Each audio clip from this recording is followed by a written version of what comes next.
You can kiss your ass goodbye.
Hey, boss, what's up?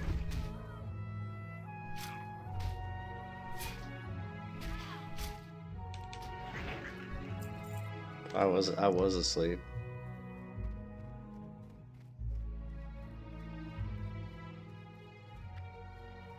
I got home from Culver's, ate a chicken sandwich, ate a little vanilla mixer with Butterfinger. Was tired, laid down in the bed around 9 o'clock. Slept for like 3 hours, got up, talked to my wife a little bit. Then I went and laid in the den with the cats, fell asleep in the den, and then I woke up around 3 a.m. And then my wife went to bed. She was just fell asleep on the couch. And then I realized I had to get this 100 like going. So here I am.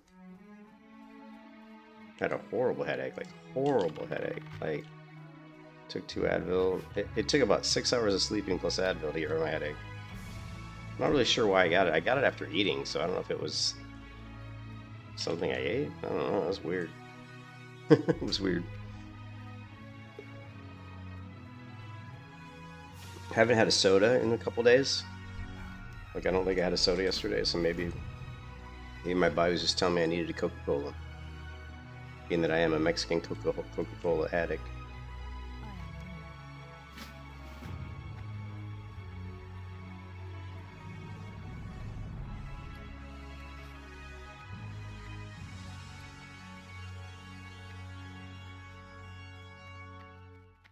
My wife's cousin, one of her cousins passed away last night. That's what woke me up from the bedroom, is her crying in the living room. Cousin had a lot of heart issues. You know, in my wife's family, there's just so many heart issues. Like, so many people in her family have heart issues, so. And she has heart issues, so it's. I always hate it when other people in her family, you know, when they die or when they have issues with heart issues, because I know it makes my wife more and more concerned about, you know, her, you know, hereditary, the genes, you know, that she has, that, you know. You know, one thing my wife always says, she says quite often actually, which kind of is a sad thing to hear, is she'll say stuff like, I know you're going to outlive me. Like, I know you're still going to be here when I'm gone. It's always such a sad thing to hear.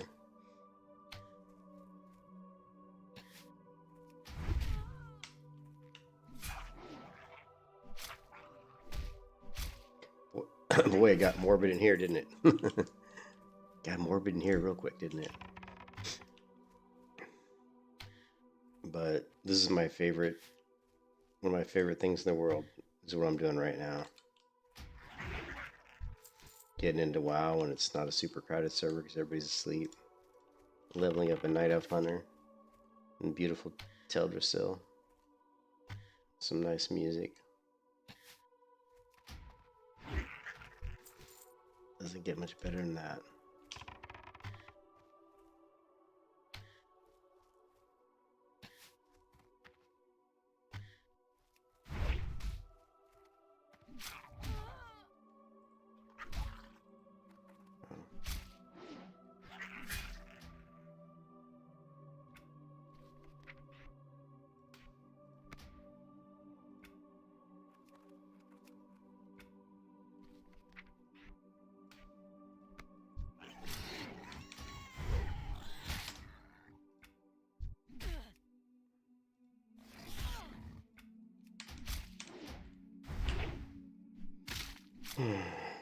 So are you still in the hospital, man? I'm assuming you're still in the hospital, which is just blows my mind. I hope you're not in the hospital.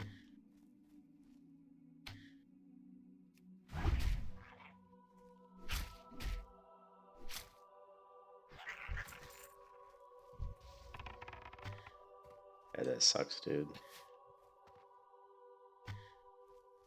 Well, I'll tell you what. You got a little bit of World of Warcraft to watch, because I ain't going to bed anytime soon.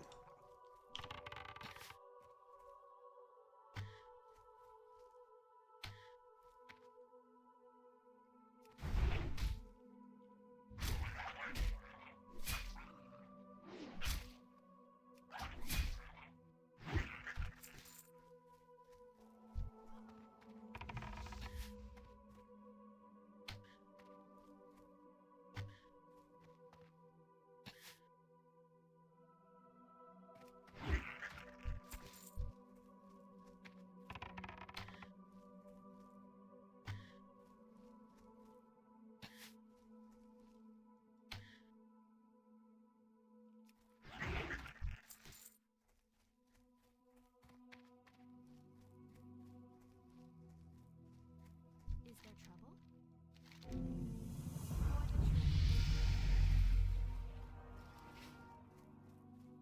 I know. Well, well, I'm chilling. You know me. I'm not gonna level that far ahead of you. Leveled my pally to what 29, and then I realized I missed my hunter, of course, which I knew which always happens, right? So I'll be leveling the hunter. And, you know, I'll be chilling, taking my time. I'm not in any rush. It's a good thing about this server. I don't think the server's going anywhere.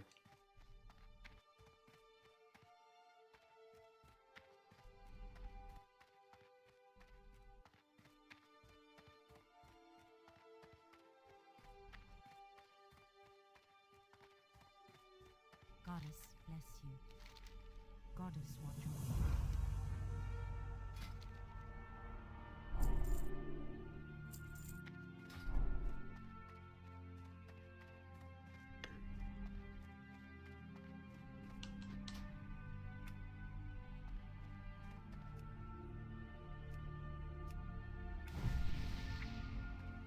I wonder if I have aspect.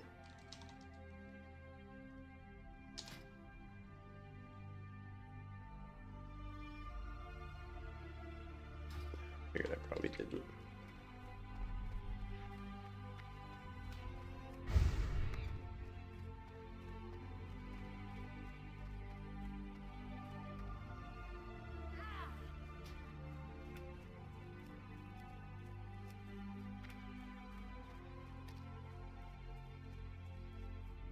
Yeah.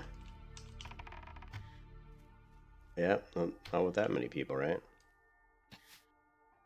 Did they really? I mean, you kind of have to, though, right? Like, I mean, with that many people, you kind of have to speed up.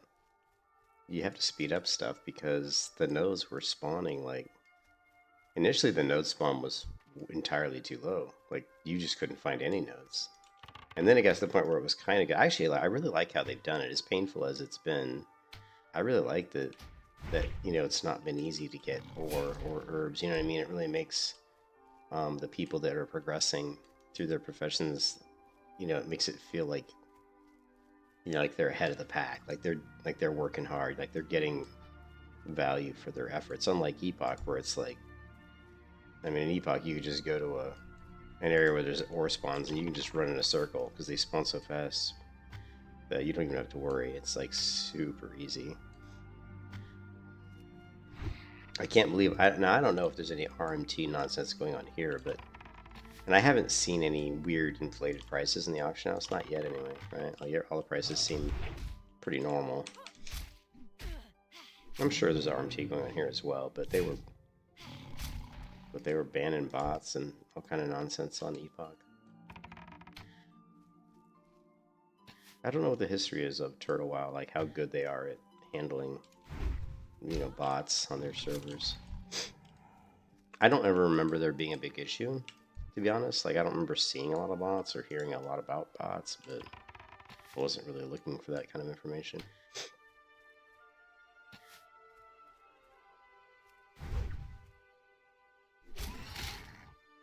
They're very good. I hope they ban everybody. Actually, I hope they don't ban them. I actually don't want them to ban those bots, those cheaters on Epoch, because I don't want them to come to Turtle WoW. I don't want people to get banned on Epoch and come over to Turtle WoW and try to cheat here. You know what I mean? Keep the douchebag nonsense out of Turtle WoW. Let the douchebags go play on Epoch, man.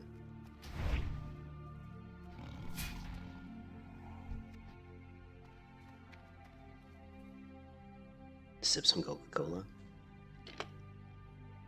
Mm-hmm. Ah, Coca-Cola. Mexican. You know, there's a little country store, like about 5 minutes from me, and Vols, they have bigger bottles of Mexican Coca-Cola, bigger than the 16 ounce. They're like 20 ounce glass bottles of Mexican Coca-Cola, and I've never even seen Mexican Coca-Cola sold in like 20 ounce bottles.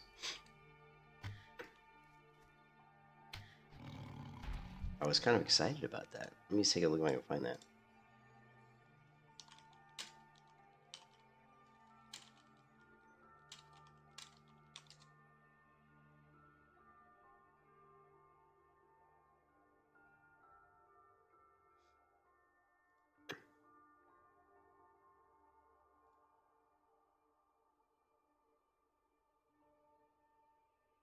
I don't know if you can. I think they were 20 ounce. I don't know. They were big though. They were bigger than the regular 16 ounce.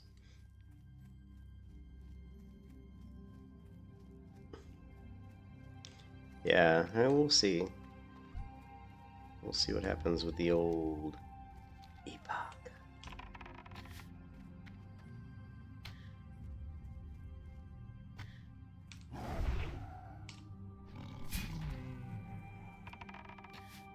You probably don't have Culver's up in Canada, but man, Culver's have like the best like ice cream. They have this like, I don't know what it's called. All I know is it's freaking phenomenal. And I always go there and get a chicken sandwich, like a grilled chicken sandwich, you know. And all you have to do is fill out this survey. Like every time you go to Culver's, you get a grilled chicken sandwich. You get like, you take your receipt and you just fill out like a survey on the receipt, and that gives you a free.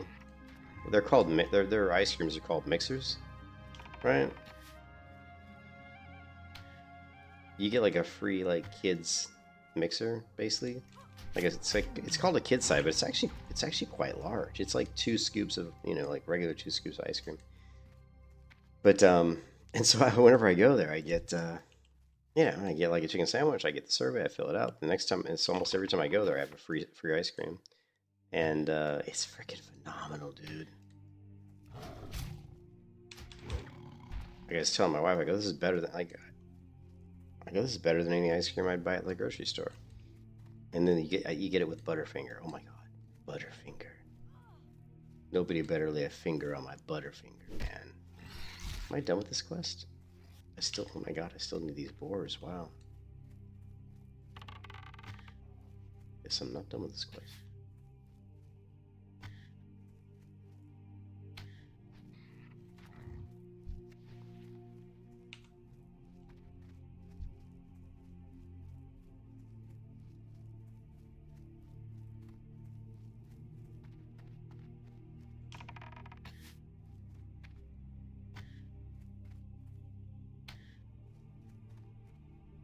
You probably don't know that commercial, do you? Do you remember Bart Simpson did the commercial? Nobody better lay a finger on my Butterfinger. Oh man.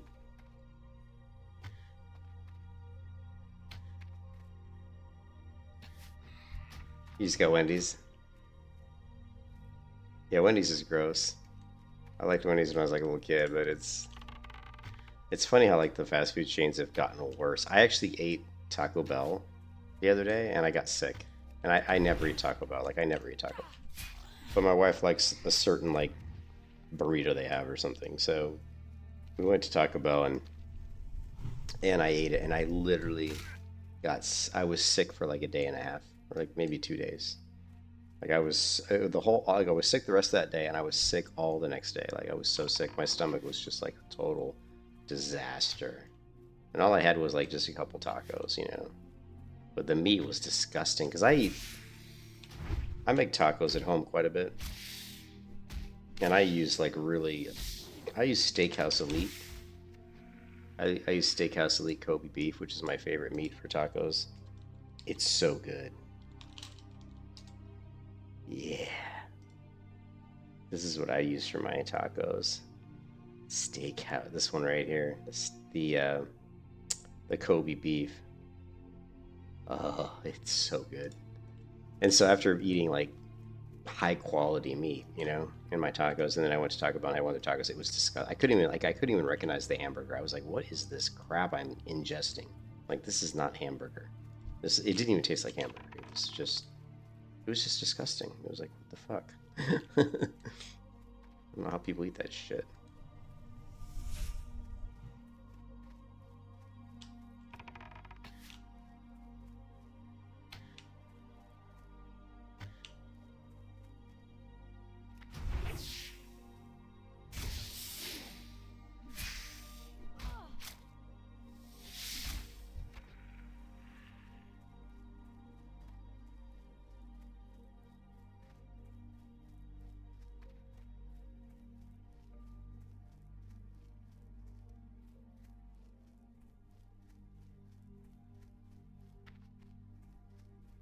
Greetings.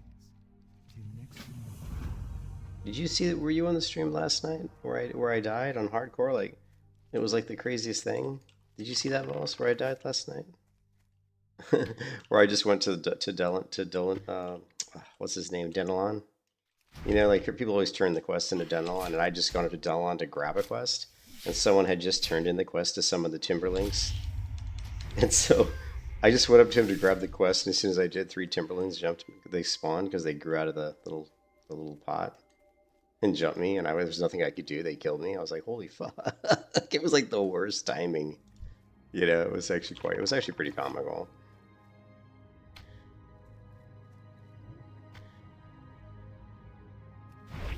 Oh, you didn't see that? Here, I'll show you. Yeah, no, so I created this hunter last night, right? And hardcore hunter. And I was playing for a couple hours, and so I'm just like running along. I'm like leveling this hunter up.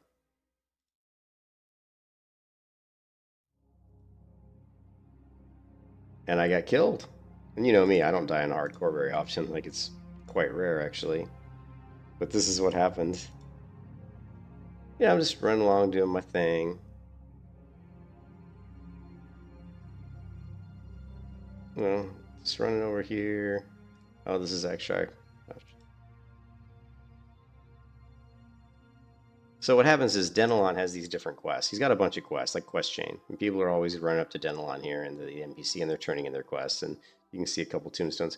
And so I wasn't really paying attention. These guys had just turned in a quest.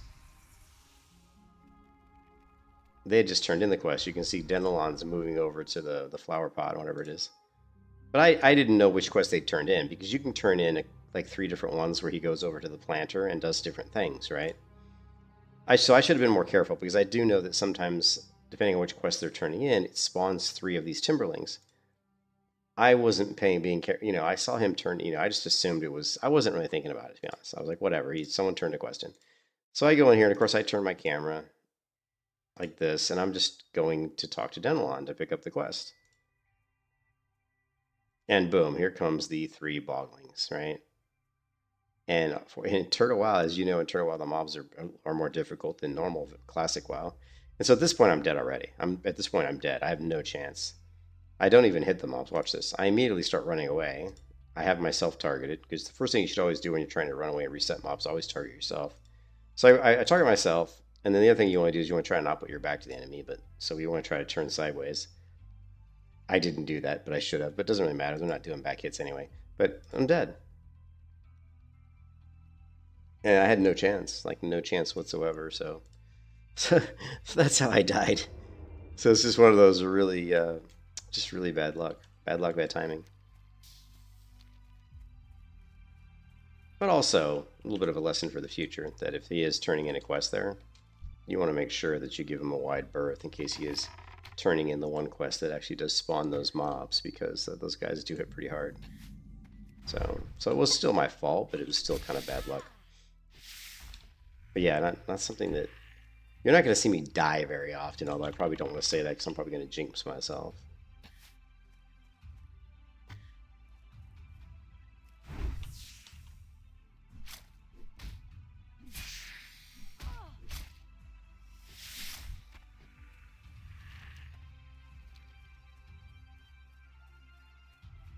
It was just kind of funny. When I die in hardcore, it's always funny, because it's always such a shock. You're always like, what? Well, because it happens so infrequently. I typically, like, if I play a lot of hardcore, I'll die, like, once every, like, literally, like, 3 months or something, you know? Like, once every, like, 3 months, I might die, and it's always a shock, because it's like, holy shit, I died. You know? I've got the hardcore lock created. I just, you know me, come on. If I have the choice to play lock or hunter, I'm going to play hunter every time, so...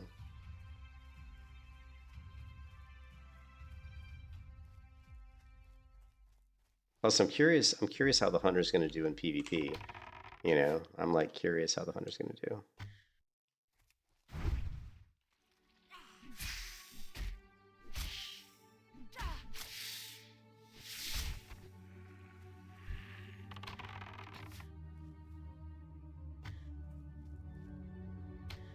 You think the hunter's going to do bad in PvP? Really? I don't know. Hunters are pretty hunters are strong in PvP. You're just jealous. You're just jealous of my hunter. You've got hunter jealousy. You've got survival hunter jealousy because you hate the fact that they ruined beast mastery.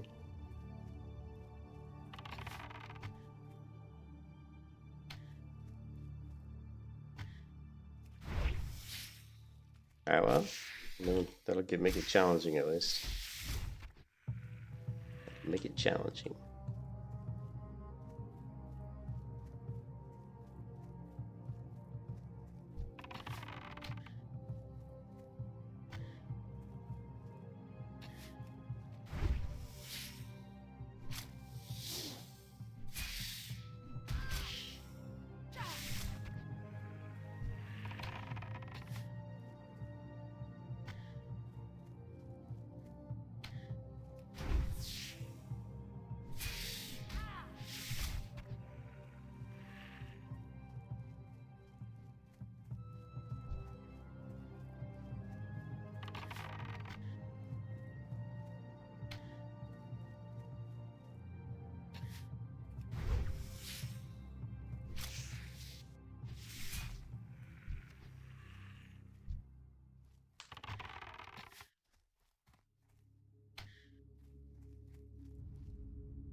Complaining about hunters.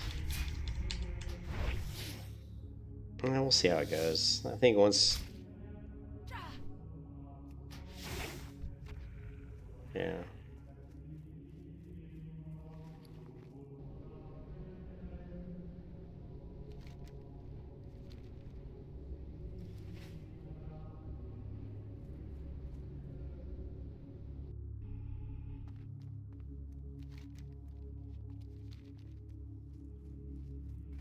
Peace be with you, dead knight.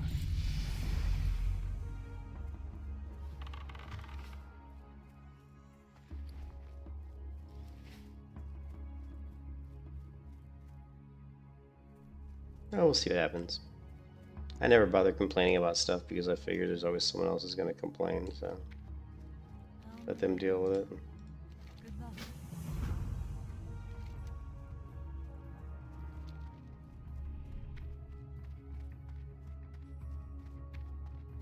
We shall see.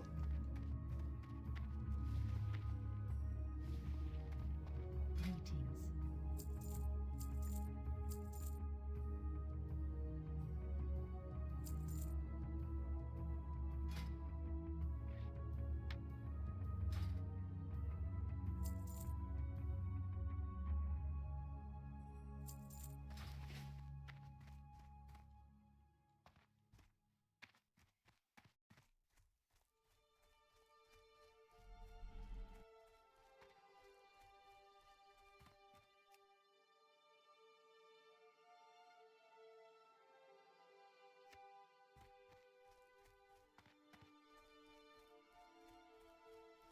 Ishnu del Diab. Farewell.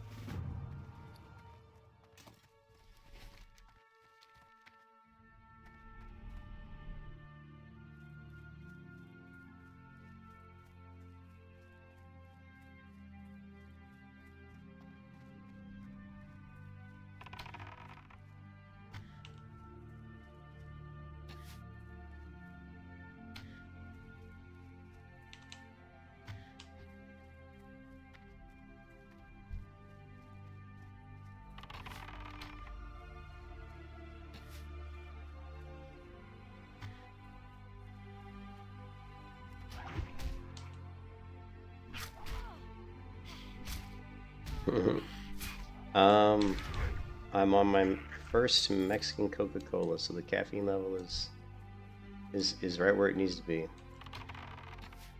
Apparently the turtle wild reasoning for was that it had a long cooldown, lacked sustain at high. So it was a PvE. So it was, yeah. You know, it's almost like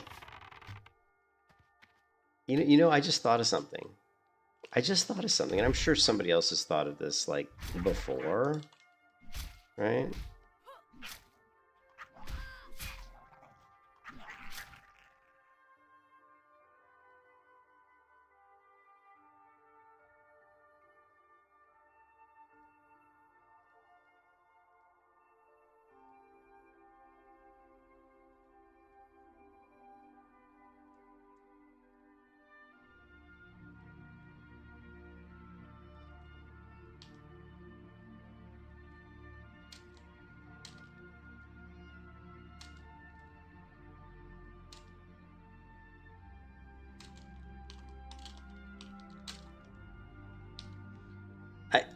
I mean, I just thought of this, and I'm sure people have thought of this before, but some of the problems that we run into in MMOs is, especially in World of Warcraft, is that they make changes predicated on one type of playstyle. As a, you know what I mean? They're trying to balance PvE versus PvP as far as abilities and gear. And a lot of times, changes they make to fix issues with classes in PvE have negative consequences for PvP. And this is something that has existed in WoW for a long time. So I propose, what I would like to see is a completely separate fork of development or changes based on PvE versus PvP. So for what I'm trying to say is, the Epoch hype, you mean E-flop? Yeah, Epoch hype's gone, dude. The community was too shitty and the servers got bugs. There's so many people apparently doing ARM-T and bots. They're like banning people and stuff. I don't know, there's no hype for E-flop anymore. At least not from my camp. So, perfect example. Well, it doesn't even have to be 2 talent trees, although I think that would be kind of interesting. And of course, this is easily solved if you look at the talents the way the Rift did them, because I will forever say that the Rift talent system is still, in my opinion, the best talent system. Yeah, there's bugs, and there's the fact that there's people, the RMT, people buying gold, but they're banning people for buying gold. They're banning bots. That's always kind of annoying. That people are already like trying to cheat, obviously. But I mean, it's the community. The community on Epoch sucks.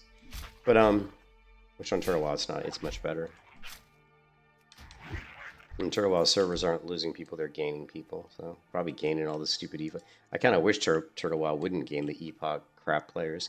But so like you said, the change for Beast Mastery was done mostly for PvE reasons. Well, so it would be a separate fork, and what I mean by that is PvP players wouldn't have been affected by that. Like, PvP players wouldn't have lost Beast Mastery as a talent. It would still be there, right? It'd still be part of the talent tree, you know? So, which I think would be really funny, because I could see so many, like, players arguing. It would be like the PvE team versus the PvE, you know, which camp are you on, so to speak, you know? Is it team...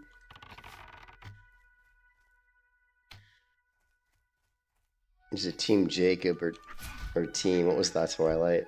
Team Jacob versus Team Edward. But I think that would be difficult to do. To be like, hey, we're going to take away Bestial Wrath for PvE, but it's still going to be there for PvP. I think that would cause an issue. So again, what I would prefer to see is more of a Souls-like system, the way Rift did it. That way, you just have so much build flexibility that if they do make changes, like you really don't need to. That's the beauty of Rift's system, is you don't need to make changes. There's so much flexibility in the build, in the trees, that if you don't like something because it's not working for PvE, you have so many other options. You know, you have so many other things you can do. It's like, oh, I just won't build this because it's not good for PvE. Well, I could build like 10 other builds that are really good for PvE. It's like, why use the one shitty one when I've got 10 good ones? Whereas in WoW, you don't have that kind of flexibility, right? If you say, I want to be a Beast Mastery Hunter and it's not very good for raiding because Marksman's better or Survival's better, you don't really have an option in the Beast Mastery tree to really fix that. You're like, well, I'm just kind of stuck. I have to go use a different talent tree. You know, I have to use Marksman, for example, where in Rift it's not like that. Like, there might be certain souls that might not be as good. You say, well, if I'm a Nightblade or something, maybe that's not as good, but it doesn't really matter. You don't feel so tied because there might be like up to 12 different souls you have access to. It's like, if one doesn't work, well, I've got, 8 or 9 others I can choose from.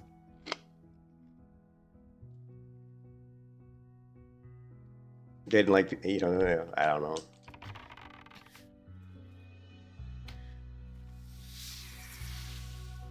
No, I don't want you. Leave me alone.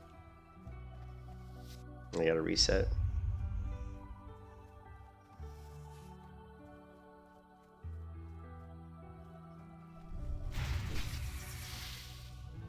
Alright. I don't think I got all these yet, did I? No.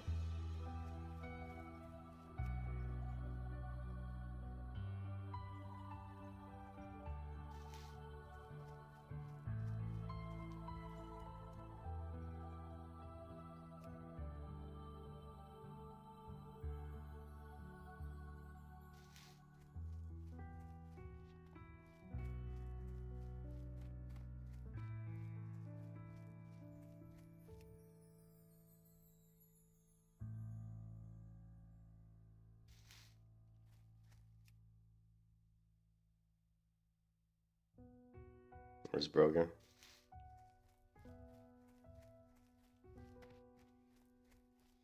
I don't really think about it.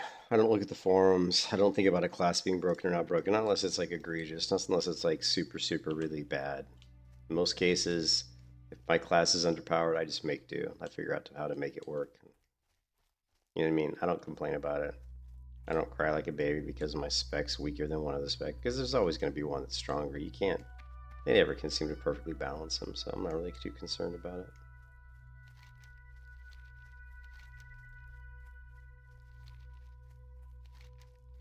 What am I missing? I still need more. Oh, I just need. Should I turn that quest in? No, let's just get the egg.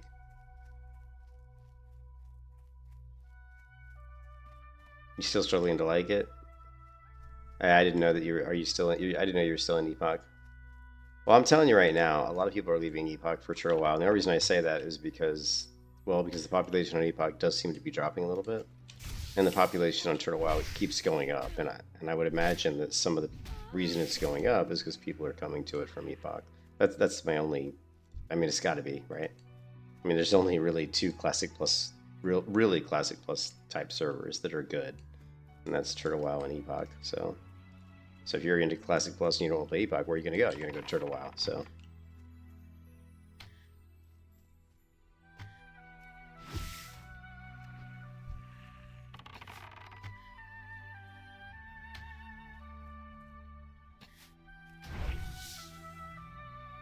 Yeah, and I think that was my deciding factor over choosing Turtle over Epoch was what you just said. Was they've got experience.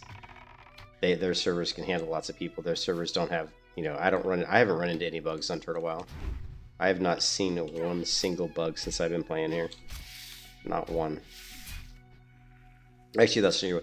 I think I did hit some bug the other day, but it was just like it was only there for a few minutes, and then when I restarted the server, it was gone. So, But yeah, in general, I haven't seen any bugs.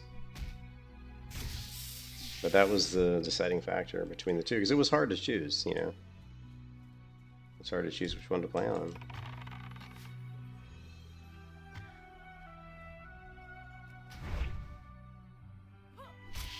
But yeah, they had 13,000 people this past weekend, and there really wasn't much in the way of lag, so... They definitely fixed their server issues. I remember playing Turtle WoW a couple years ago, and there was like lags. You'd see lag spikes on the server, but you don't see those anymore. Like I don't ever get like a huge lag spike. Or I'm like, oh man, lag spike. I used to get those pretty frequently on Turtle WoW, and those issues are gone. So that's really nice.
I almost went with that hair color.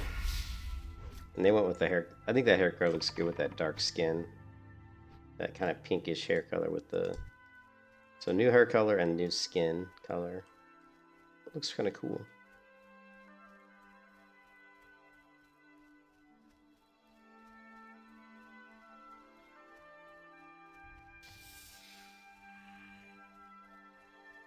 Yeah, I mean, Epoch, that's the thing. Like in Turtle Wild, there's so many new areas. Like, and I've discovered them all the time. Like here, there's this Earth Sun Heights in Teldrassil, which I had never seen before in Turtle Wild, and I was really excited to see that, and I really liked it. I like the thing in Turtle Wild is I like the custom areas that they create. Like everyone I've ever gone to, I've always liked it. I've always been like, wow, this is really cool. And not only is it really cool, it feels like vanilla WoW. It feels like this just belongs in the game, you know? The only custom content I saw on Epoch was in the very beginning. Teldrassil, they'd added they'd added a little furball camp over here, and they'd added some, you know, some quests, you know. Yeah, but Turtle Wild has like a ton of new zones, which is really cool. Alright, the Tunic. He's gonna want me to go talk to him. Let's put the Tunic on. Did we ever equip this? We did. Tunic. Didn't I? Oh, yeah, here it is. Yep, the Tunic. I still haven't gone to Northwind. I just started to on my Paladin. That's when I decided to play the Hunter a little bit. So that always happens whenever I play Vanilla WoW. Like, whenever I get a class, the first class that I play on a server to around level 30, that's always when I play the alt. You always get to, like, level 30. And it starts to, you know, the leveling starts to slow down a little bit at level 30. And then after playing a character from 1 to 30, I always feel like, okay, it's time to, you know, to play an alt for a little bit. Let the character build up some rest time. Although on Turtle WoW it doesn't really matter because, you know, building up rest time here it's not really of much concern.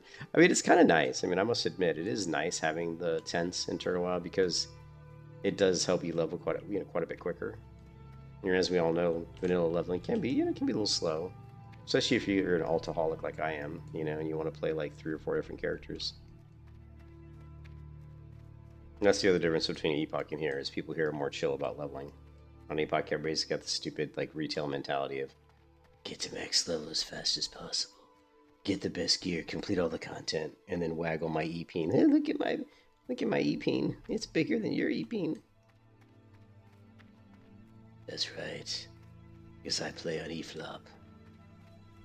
And I am a douchebag.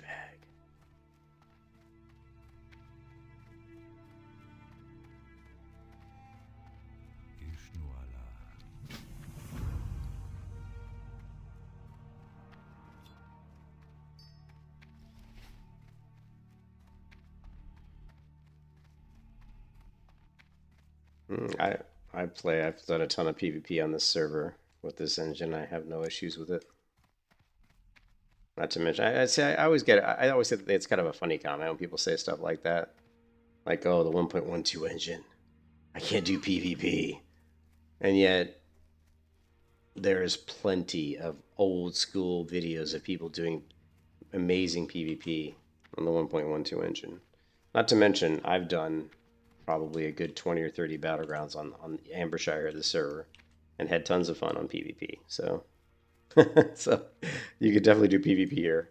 Whether you don't like it or not, that's just more up to you. You know, if you don't like it, that's cool, but you can certainly PvP on 1.12.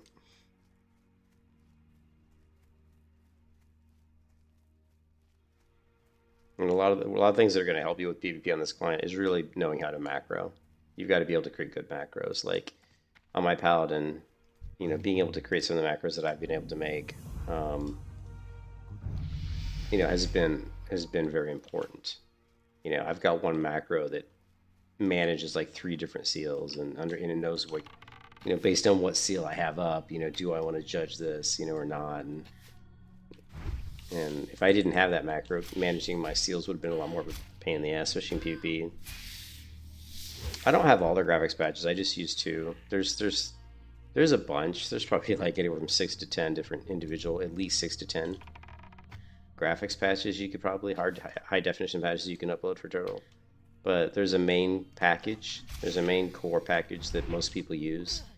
And in that main core package, there's 3 files. There's, files A, file B, and file C. I use, I think, B and C. A basically patches out the character model, so you end up using the Legion character model. So I don't use A because I don't care for the Night Elf or the human Legion models.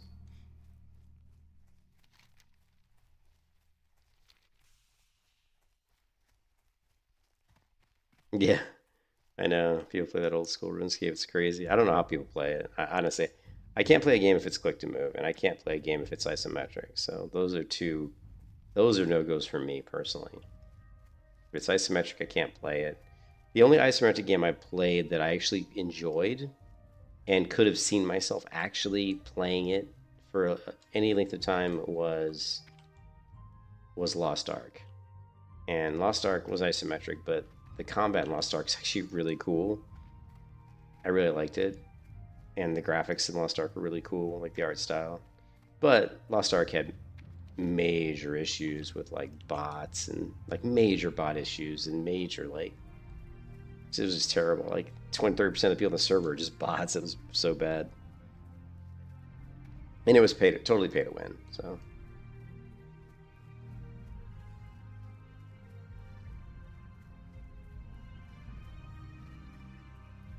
yeah, I didn't play it enough to see how good or not good the system was. I mean, I felt like yeah, it definitely forced you to make alts. I'm just saying from a gameplay perspective, you know what I mean? Like how the game felt. Like as far as like movement and combat, it was the best isometric game I'd ever played.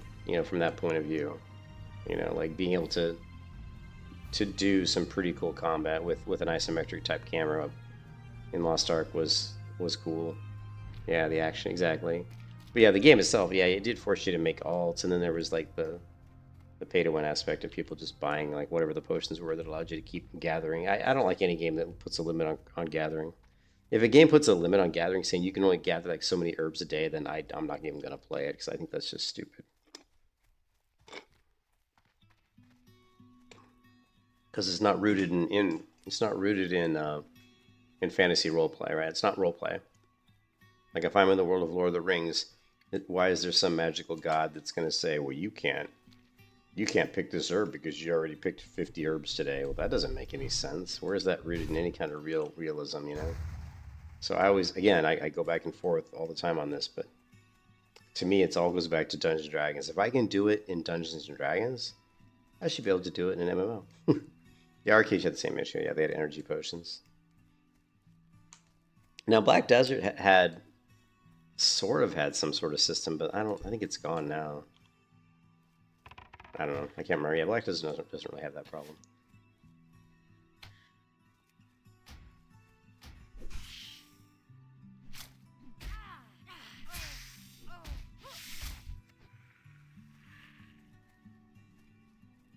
The problem with the isometric, the problem with like Lost Ark was, I mean, there are a lot of problems with Lost Ark, but Lost Ark's combat system, like the way the combat worked and the way the abilities worked, I really feel like if Lost Ark,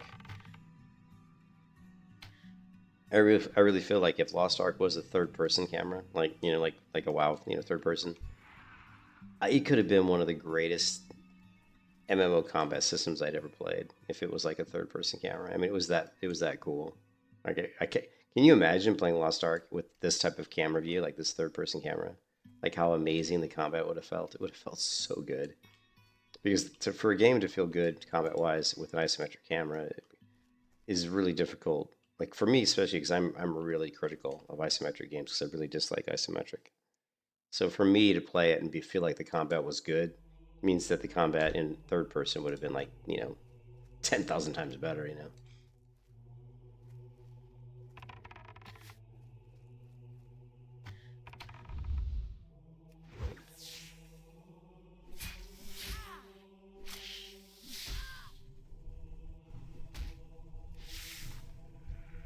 I invite this person to invite. Of course, I screwed myself by killing that mob.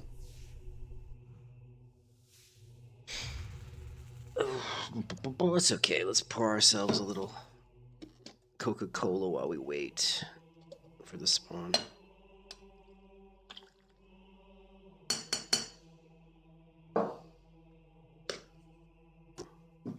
I got my Yeti cup. I got my blackjack bubble gum. So I know. Well, when you gonna get out of the hospital, dude? You can't be in the hospital forever. When they gonna fucking let you out? I feel like you're like a prisoner at this point.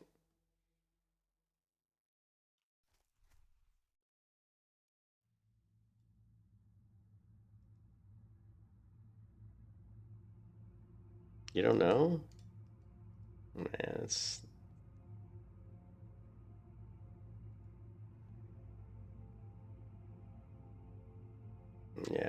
crazy, dude.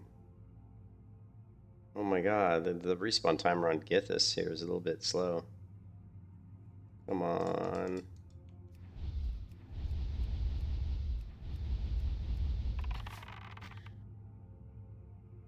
Oh, and I didn't even get it.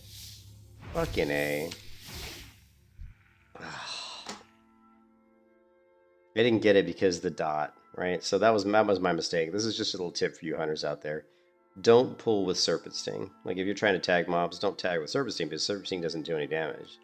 Like the arrow hits the mob and it doesn't do any damage until the first tick of the sting, the poison damage actually ticks. So if you're going to pull and you're trying to tag a mob, just use regular, arcane shot or auto shot or whatever. Don't make the mistake I made there. Pulling with Serpent Stings, it screwed me on the tag.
Look at this level 4 character running around on a flying mount.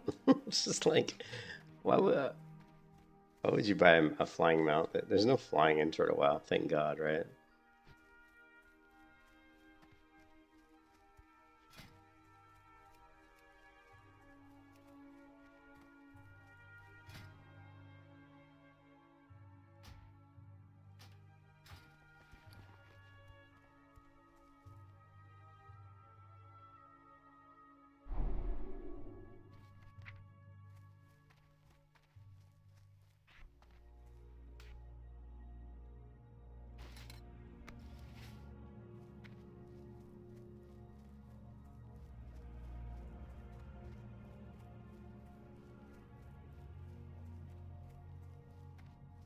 Hello. Goodbye.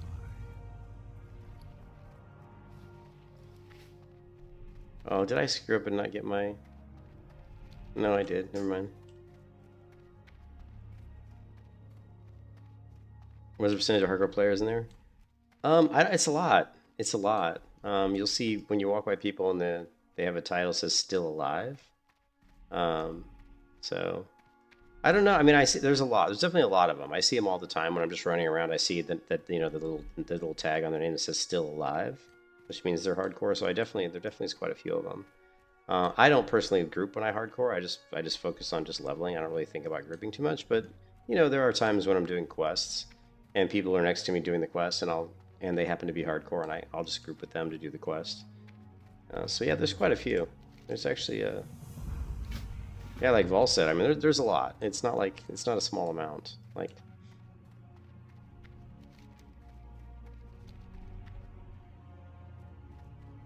Yeah, if you're trying to do a group, yeah, I don't think you're gonna have issues finding. Like, if you're trying to do like Dead Mines or something with a hardcore group, I don't think you're gonna have any issues finding people. Because there's definitely a lot.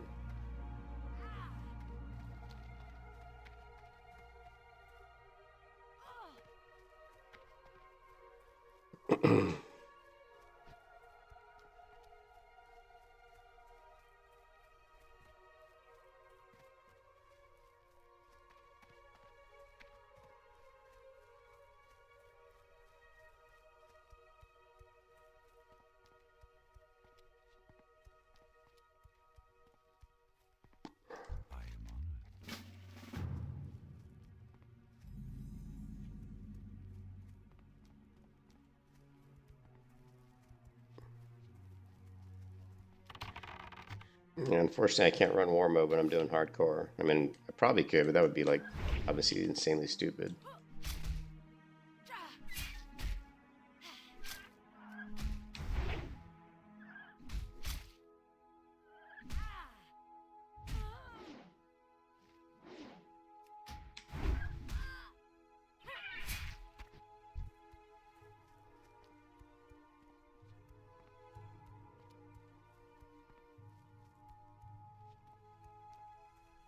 Yeah, when you have like 13,000 people on a server, you're not going to have too many issues finding what you're looking for, probably.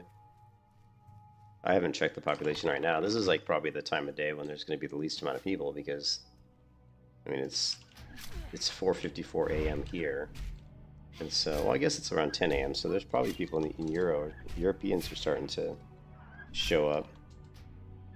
Yeah, so right now there's 5,700, but it's a work day. Like right here is a hardcore. Actually, here's a group of hardcore players. 3 of them right here are all grouped together. And the way they're moving, it's either dual boxing, which I don't think, because I don't think they allow dual boxing here. It could just be in, these 2 people are just following this guy. I don't know, but definitely on follow.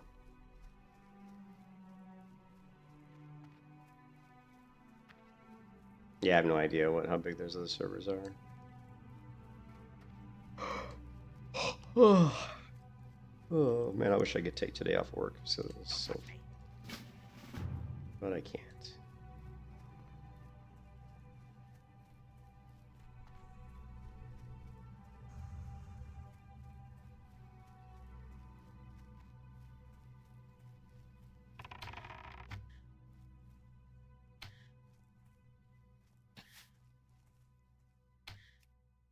Yeah, I thought multi-boxing was not allowed.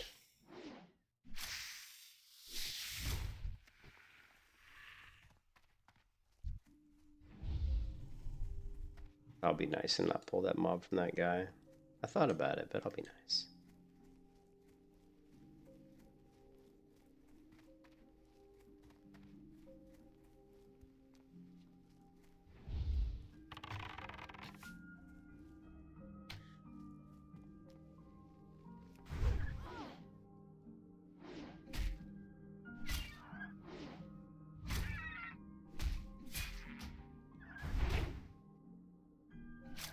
Well, we're never gonna forget how fast Turtle Wow's GMs refunded my credits for that mount. Like that was like I never expected. I've never seen anything like that. I've never even seen a Blizzard server like respond that fast. Hey, what's up, Pigeon? How's it going, man?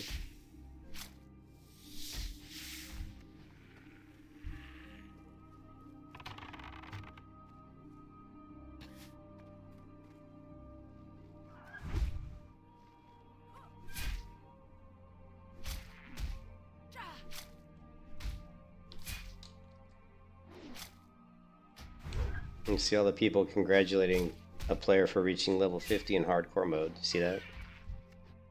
So.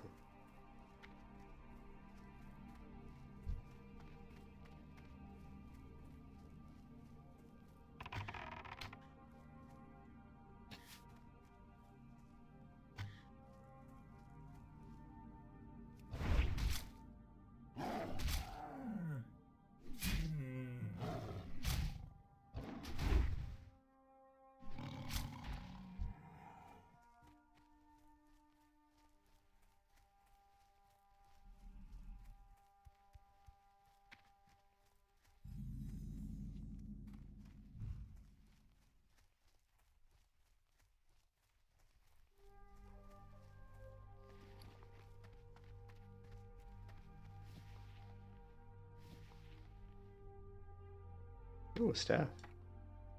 Interesting. Feel free to browse.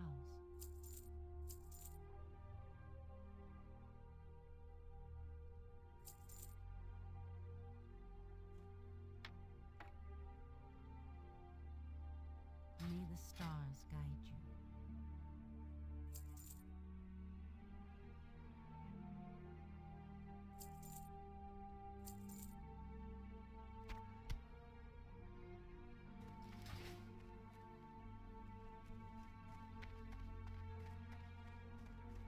Yeah.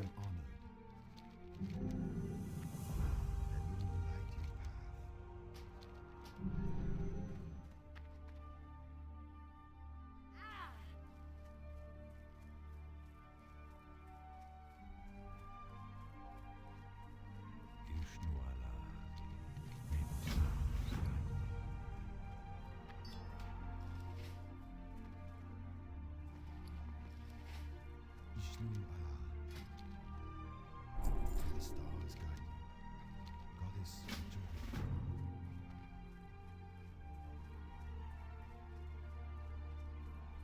Hardcore, hardcore. Peace be with you.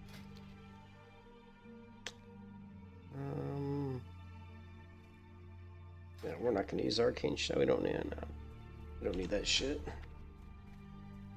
Melee hunters don't use that crap. Illume be with you. How may I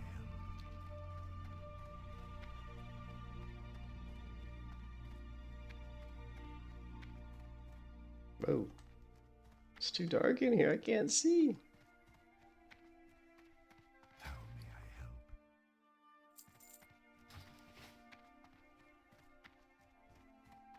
Yeah, hardcore is always great for that. It's one of the best. I think hardcore is a great. Hardcore is has such a positive effect on the game. You know, a lot of influx of players at low levels. Also, the What brings influx of players using low level professions and doing professions at low level because they're starting out new characters all the time. So, fantastic. It is fantastic.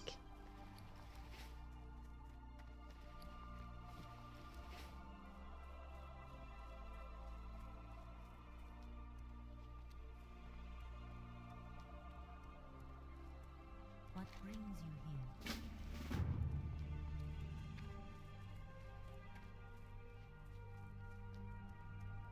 you here?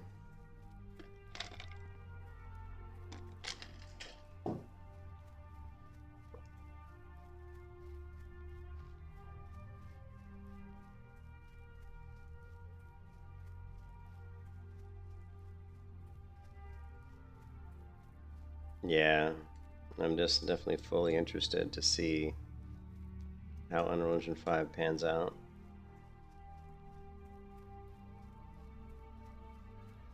They have a really good art team with Turtle WoW, so it's going to be interesting what they can do.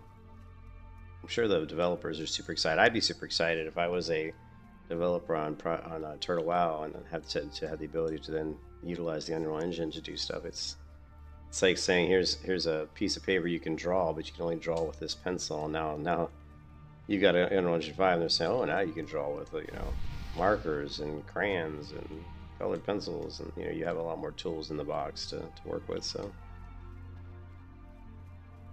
which is awesome. Someone died.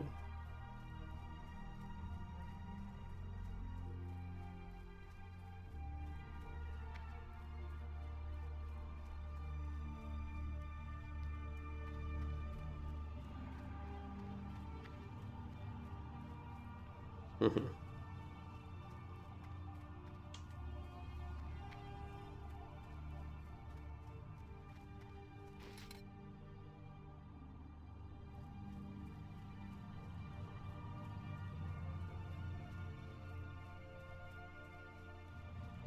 I assist you?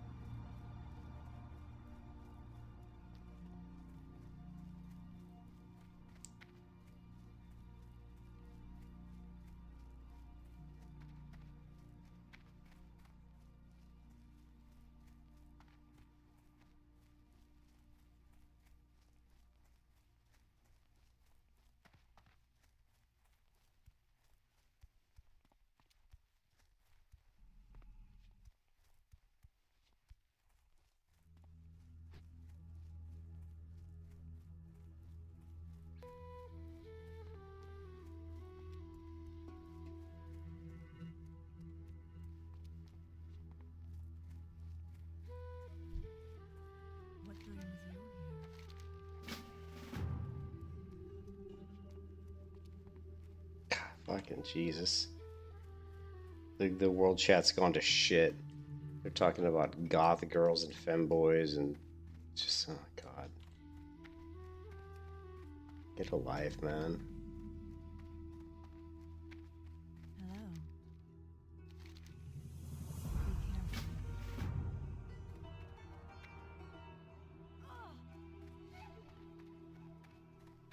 Yeah, for sure. Yeah, you definitely. Hey, Balaz. Yeah, you definitely want to not deviate from what you know because you don't want to put yourself in a situation. That's where playing on Turtle Ball is kind of interesting too, though, because you might be doing a lot of custom content you've never done before in hardcore, which makes it interesting because you don't know. You might run into some stuff that could get you killed that you're not really aware of. So definitely interesting.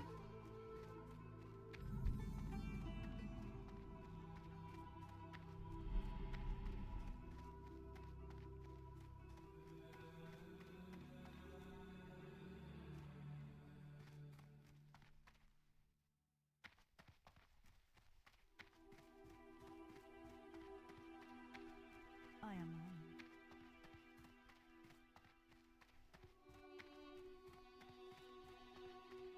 on. Yeah, exactly. Yeah, that's.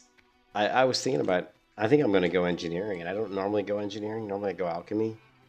But I think because of that, because of the fact that this server has custom content I'm not familiar with, I think having like the target dummies might be a good idea. You know, I know that on my other hunter, on Norjar, who's the 47 hardcore hunter, I know the target dummies probably saved her life at least once or twice. So yeah, because the scaling is a lot more difficult here. So I think going with target dummies is probably going to be a pretty good idea. Normally, like I said, I just roll alchemy, but I think I'm going to go with the target dummies this time. So we're gonna go engineering.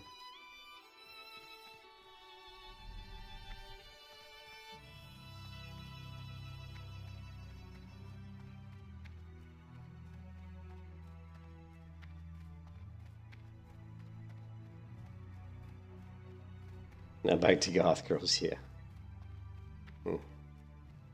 I don't have a problem with goth girls, but when people start talking about femboys and then the guy was talking about goth girls with big dicks, I'm like, what? I'm like, good god. Take your fucking douchebag gay ass shit out of my stream, man. I don't want no, there's no woke shit allowed in my stream.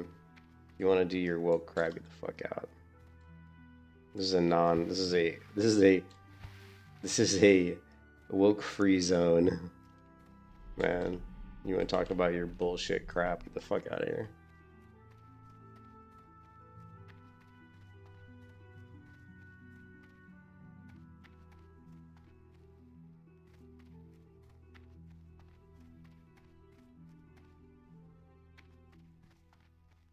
Peace be with you.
Did I ever see what?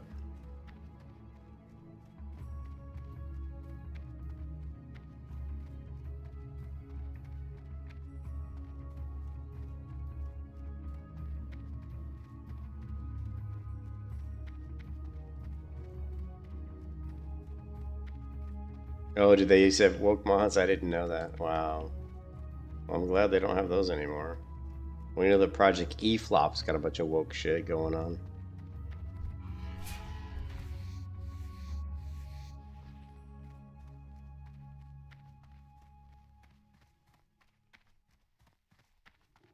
Oh yeah, turtle. Yeah, turtle WoW makes a ton of money. Yeah, no doubt about that.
Mhm, 30 disc freeze. Oh man, don't ask me, man. I'm terrible at making money in a while. I'm like the worst person to ask. I would imagine, I don't know, maybe tailoring. If you're a tailor, maybe you can make some higher level bags. I don't know.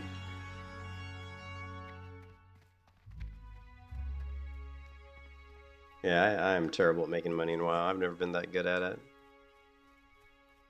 You can figure out you can flip the auction house and figure out what's selling. I mean, I go to the auction house and just look for certain things. You know, what's selling the best? Is it ore? Is it cloth? Is it, you know what I mean? Is it herbs? And what's selling? I mean, imagine herbs probably are selling quite well just because it's hard to get.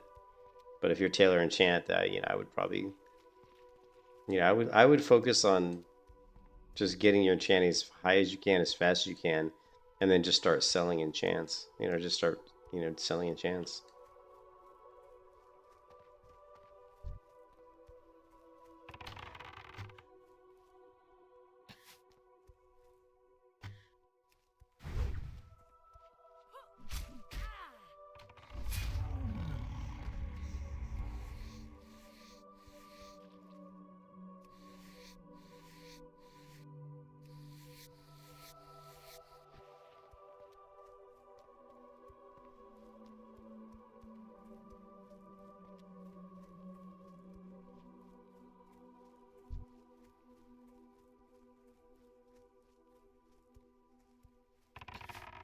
Yeah, mining's been really tough, so I would imagine copper ore probably sells pretty good.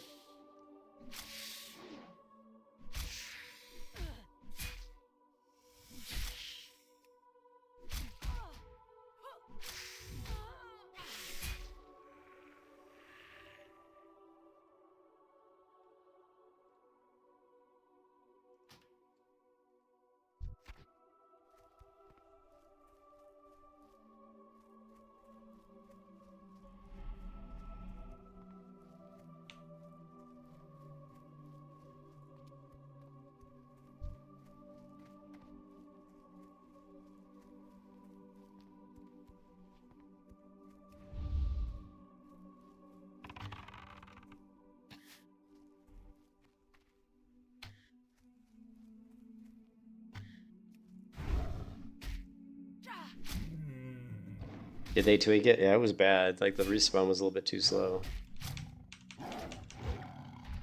Yeah, they definitely need to do that. The spawn rates were too slow, especially in the beginning. They were like painfully like slow.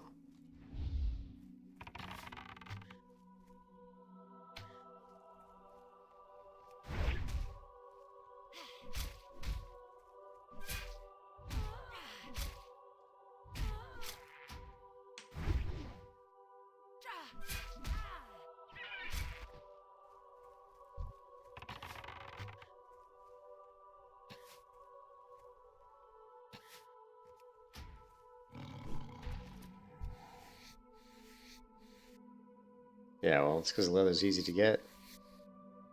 Leather is... I thought about doing leatherworking, though. You know what? Actually, we might just go leatherworking. Because leatherworking is easy, and we can create the... You know, the leatherworking... the armor kits are actually stronger here on Turtle Well.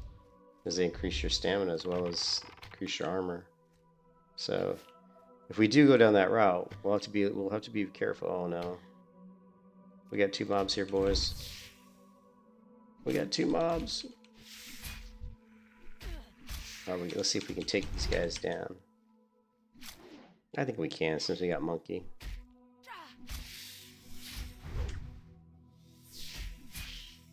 Yeah, I might just go leatherworking, yep. Make my life easy, right? You can kiss your ass goodbye.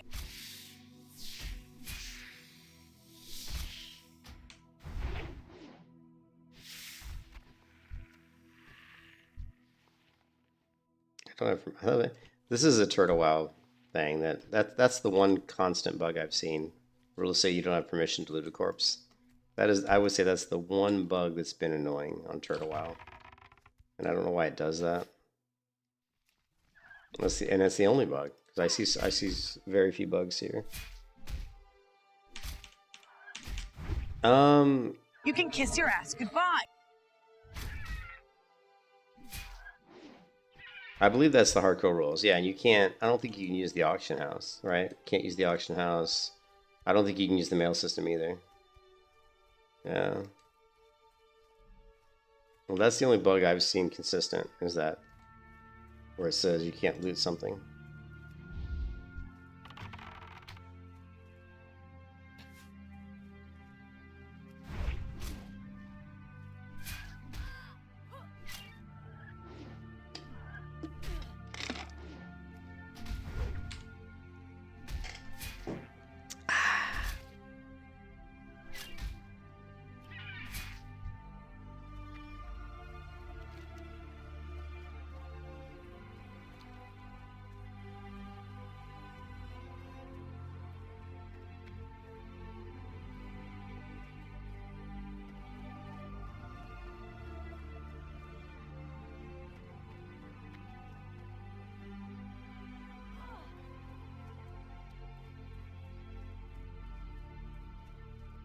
Gotcha.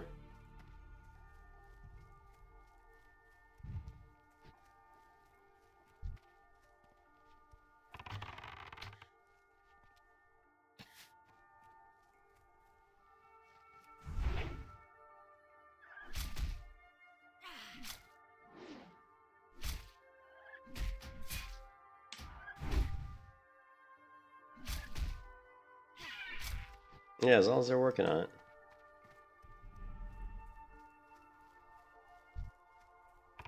But I should tell you the story about how I bought a store mount, like a I don't remember which one it was, but I bought a store mount, and I didn't check real quick. Because a lot of times if I buy anything in the store, I'll create a hardcore character and I'll buy it on the hardcore character just to test it out to make sure that it's something I like, and then if I don't like it, I just delete the character and refund my credits. Anyways, I didn't do that with this mount. I bought a mount, and the mount didn't have any sound, and I don't like mounts that don't have sound. Like I hit the spacebar and does its whatever its little special move is. I like it to actually have the sound that goes with it. And this mount didn't have the sound. So I opened up a GM ticket. In-game GM ticket. And I said, hey, you know, I bought this mount from the store, but it doesn't have any sound. I said I would prefer to get a refund so I could just buy a different mount that has sound. I got a response from a GM within a couple of minutes. And they refunded my credits. They were super nice. They said, thank you for playing Turtle WoW. Thank you for supporting our project. I mean, it was amazing. Like literally 2 minutes from by the time I created a ticket to where they fixed it and gave me my credits back. I thought that was unbelievable. So the GMs here are fantastic. Really good.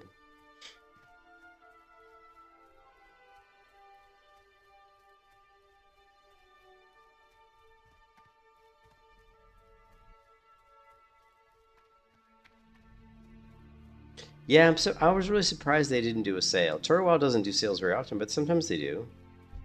You know, sometimes they do sales. Right?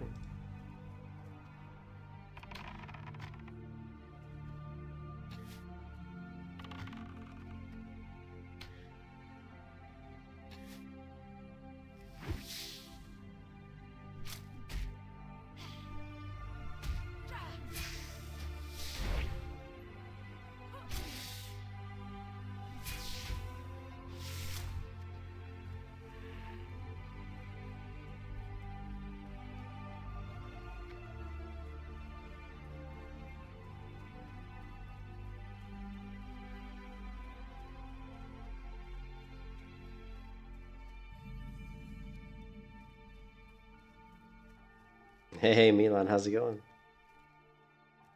How you doing, sir? Shell going.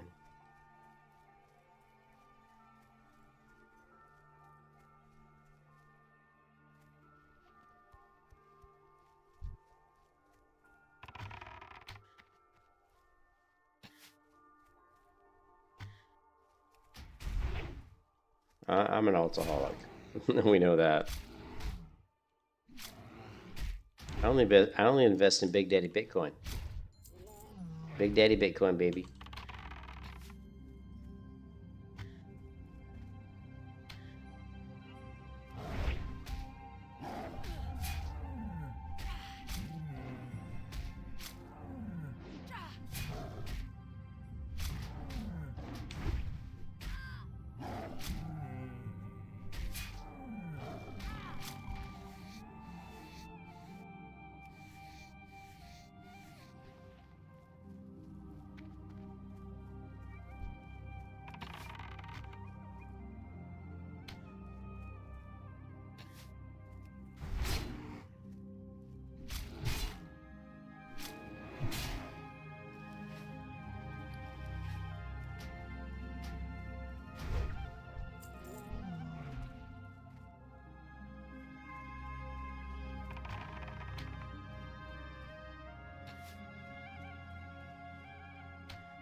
I should pick up herbalism while I'm here.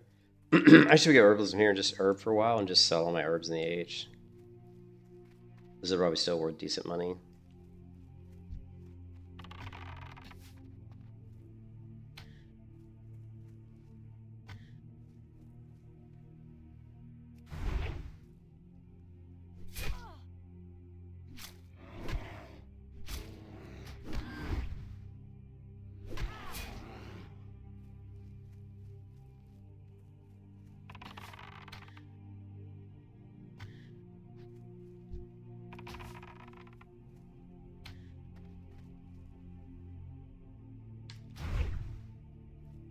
You can kiss your ass goodbye.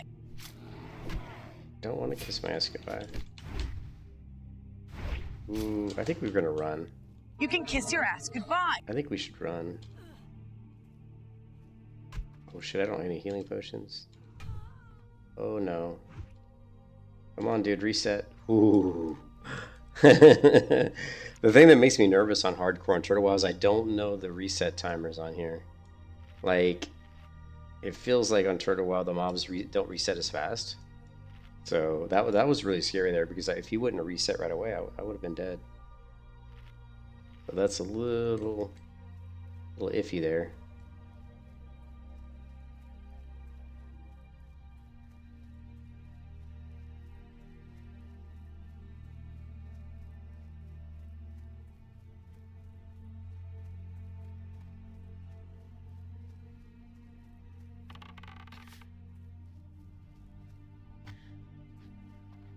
Can't even shoot a deer.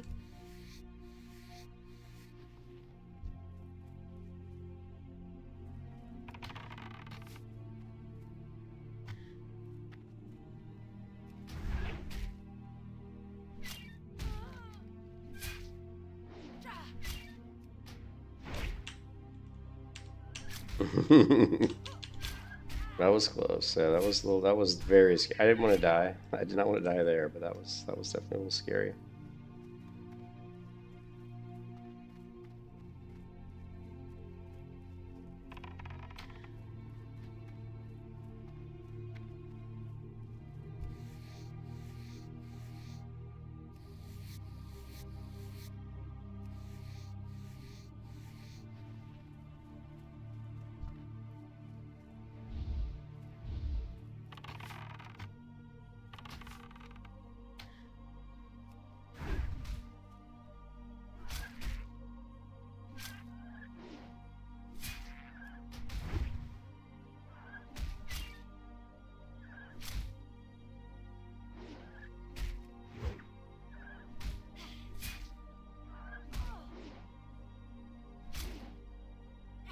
Oh yeah, it's rough, man. It's rough being a low level scanner.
You can see people are starting to log in. Europe's starting to wake up because I've noticed the server's starting to get a lot. I'm starting to see a lot more people in the zone now than that I did an hour ago. You see, there's people everywhere now. What was it, 5,700 last time I checked? Yeah, it's gone up a little bit.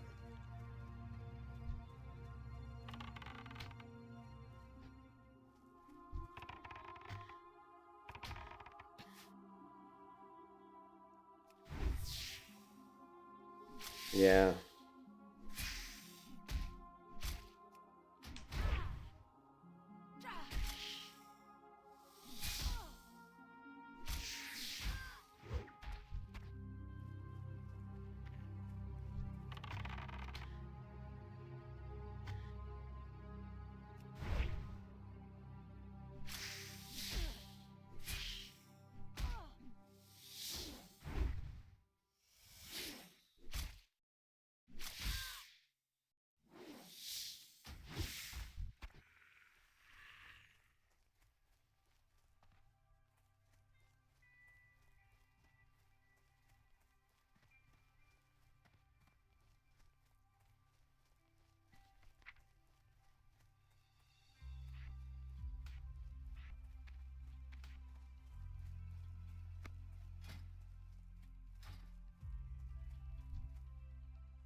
Be careful.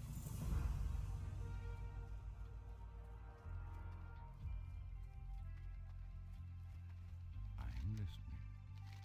Good luck.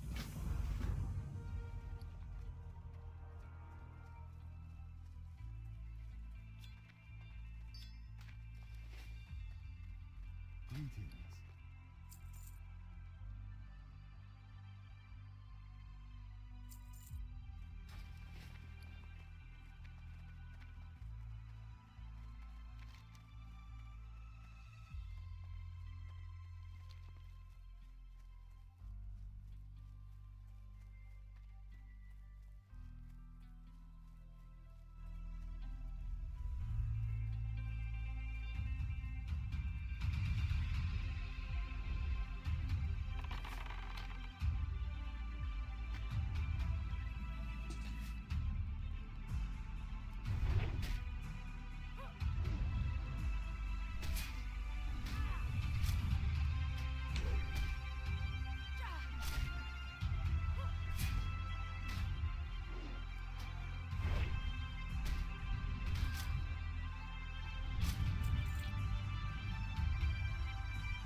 You can kiss your ass goodbye.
This guy's in trouble.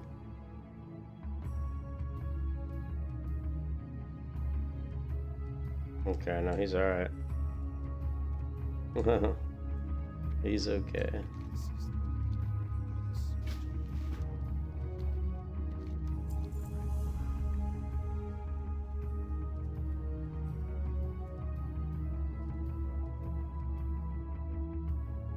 Plant your damn seeds, man. What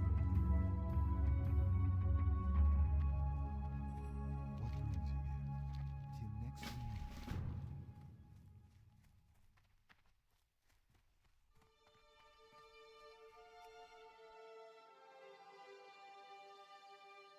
week. Well, I mean, I've leveled I've leveled 2 warriors to 60 in hardcore. I've leveled 2 hunters to 60 in hardcore. So I've leveled 4 characters to 60 in hardcore.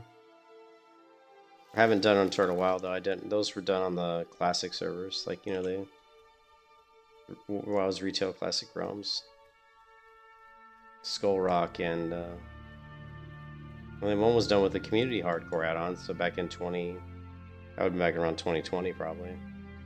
First hardcore character I ever did was actually a hunter with the same name as this one, Vael.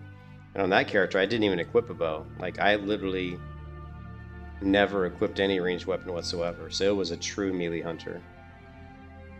That character still exists. I still have that character, by the way. Character with the same name, Vael. I think I've got it. Let's see.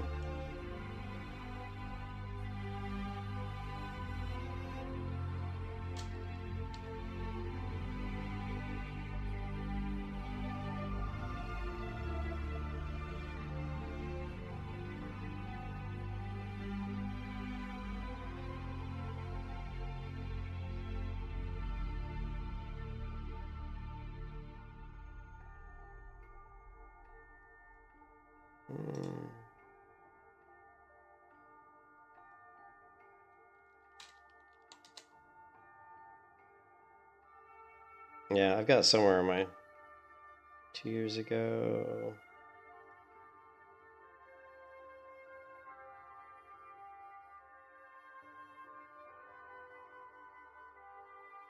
I don't know if that's the same one. I don't think that's the same one.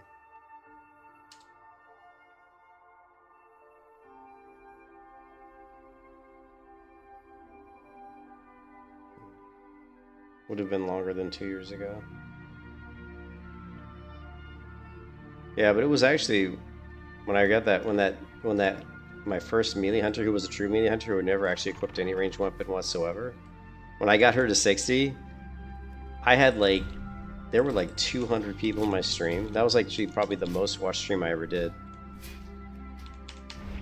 I remember I got her to 60 in Silithus, killing earth elementals.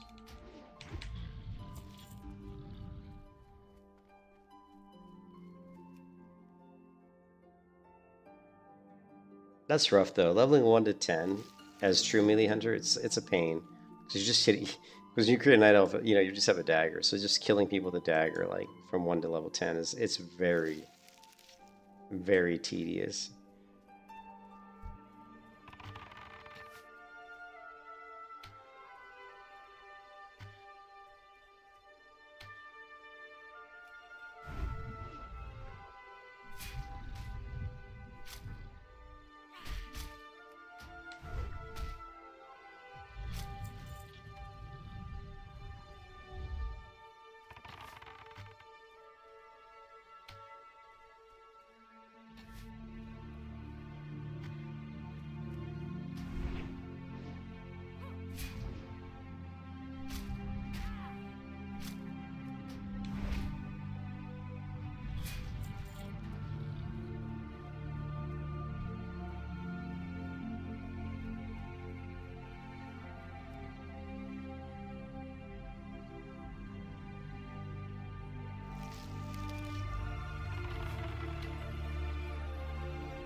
No brag drop silver 10, yeah.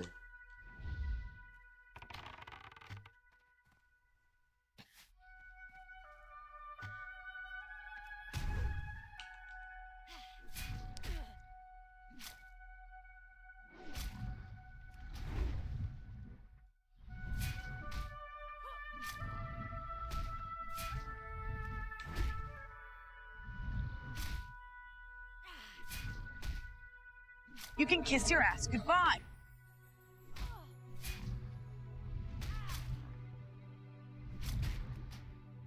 You can kiss your ass goodbye. I see that.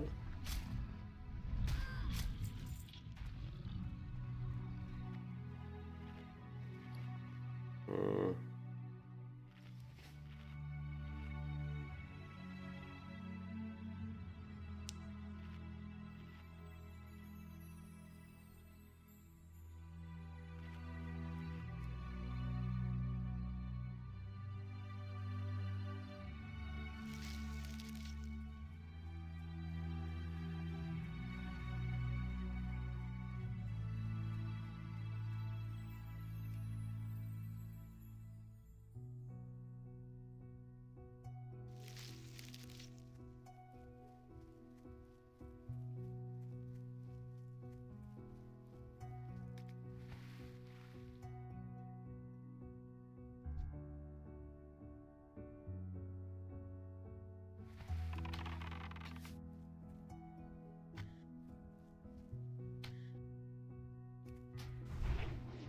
I could go learn arcane shot, but I don't want to use it. I don't want to.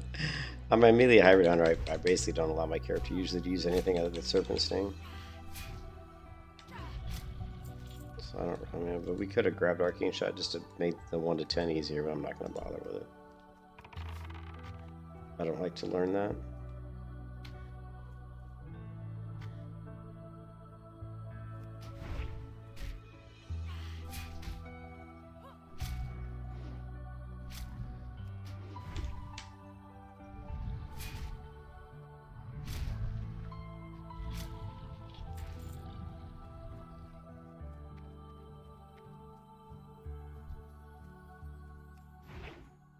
A nice whiff.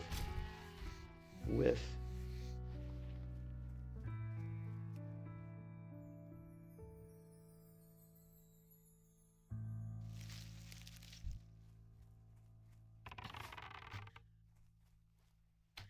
Still can't do the 1.12.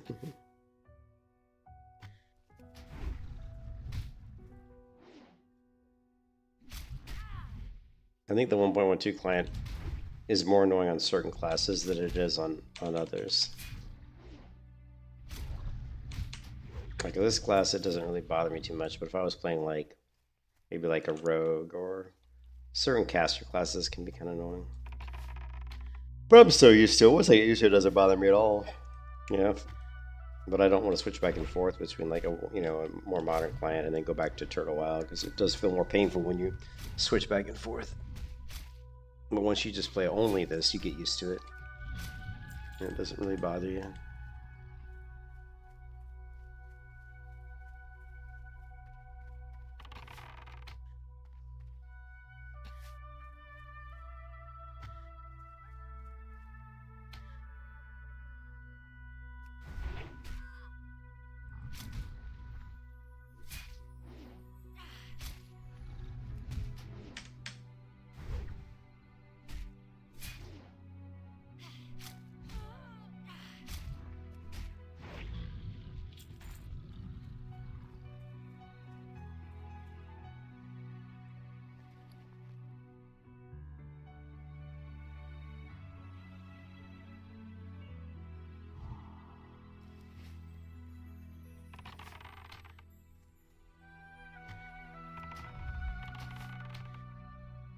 Let's see, guys. Oh, they're immune to serpent sting. They won't be immune once I get stinging nettle. That's a much higher level.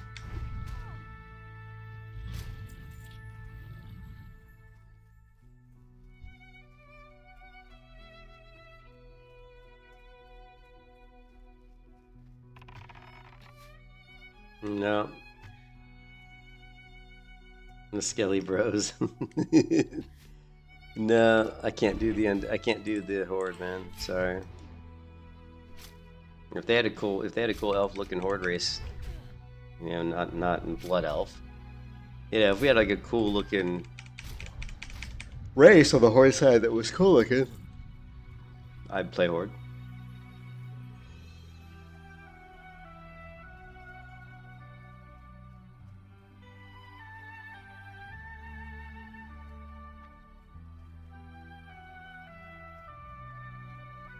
Yeah, I mean, I don't even notice I don't even notice that I'm on the 1.12 client right now. Like with the with the high definition patches and stuff, the game looks great, right? So it's just like.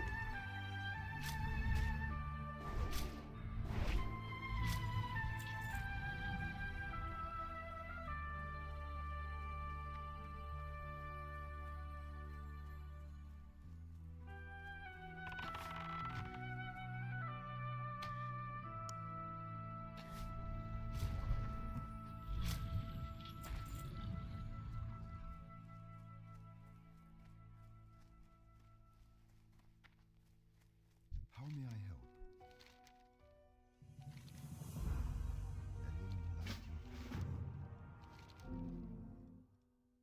May the stars guide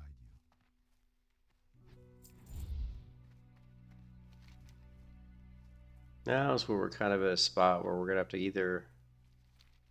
This is where on the hunter it gets a little annoying. Because you're like,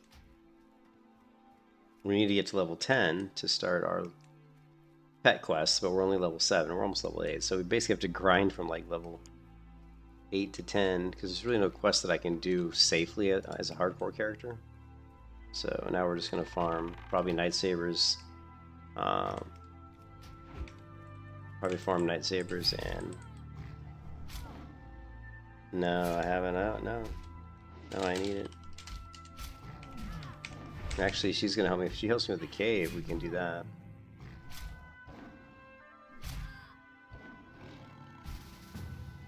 So that actually is a stroke of luck here. That she needs to do the cave.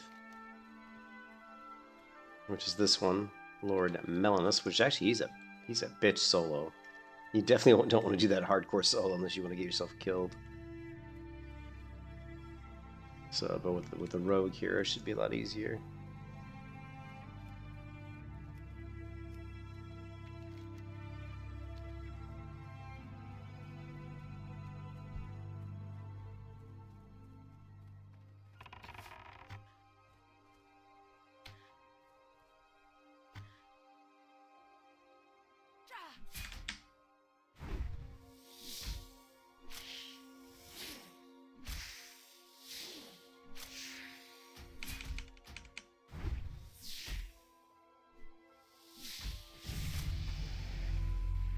We did hit level 8. So let me hit the trainer. I don't remember what I get at level 8. I don't think there's anything great at level 8.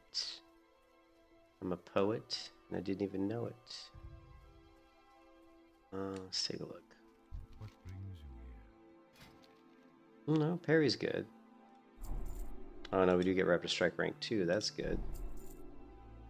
Yeah, the rest of the stuff we don't need. Okay, so Raptor Strike rank 2 and parry. So those are both big upgrades.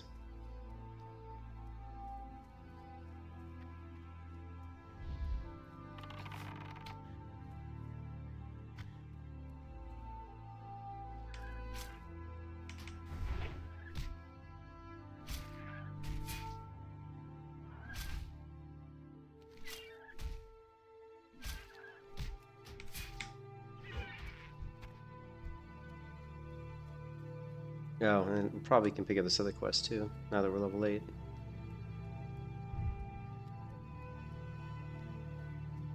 So that helps. And also this quest over here, which is... Oh, so this is to do the Urson Heights already, which is kind of nice because you are kind of at a spot where you don't have...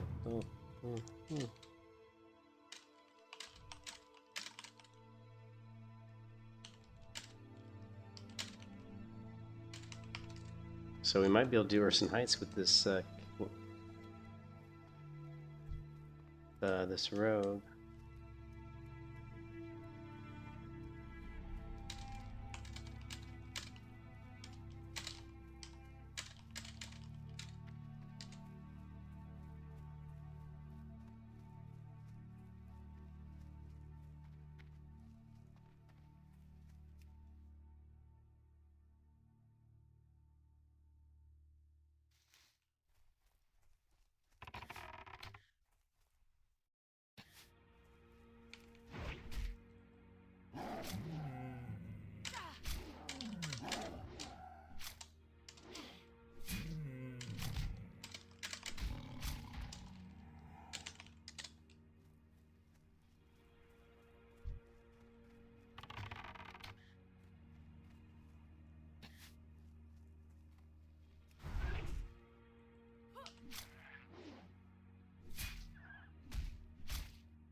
What's up, boss?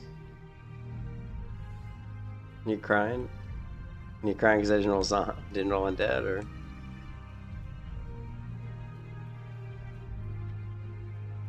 So early and stuck in bed. Yeah, I know. It sucks, man. I gotta go to bed soon. I was just trying to get to 10. I wanted to get my pet quest done.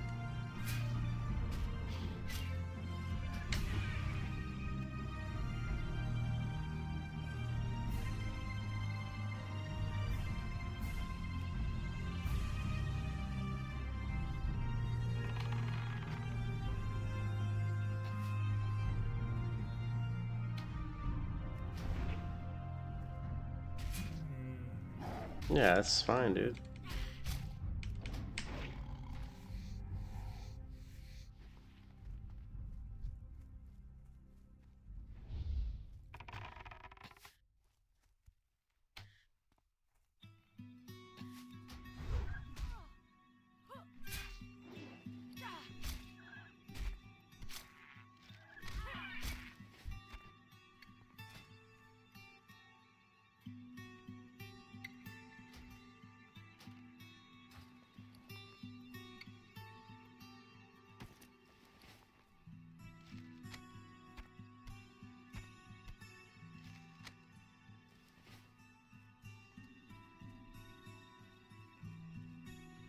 Oh, they're not MMO gamers? So what do you mean they don't? Are they not playing that much? Are they like just not really into the game, or they just don't? Like, what are they just not getting the game, or what do you mean they're not MMO gamers? They don't get into it. They don't have the love of the love of the game, right? Like I could sit here and play WoW all day long, like easy. They're not playing as much, yeah. Nah, I could play this shit all day long, man. Look at the beautiful graphics here. Looks fantastic.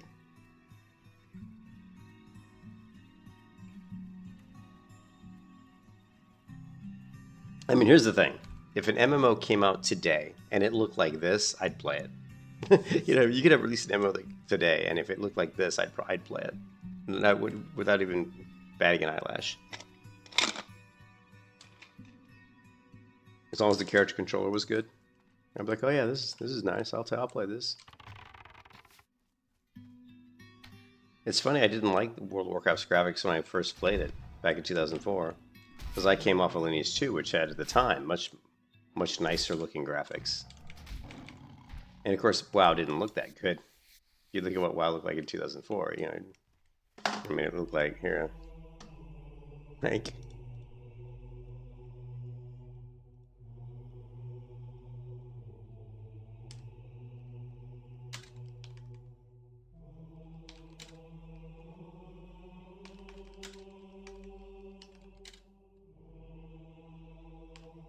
I mean, it looked more like this.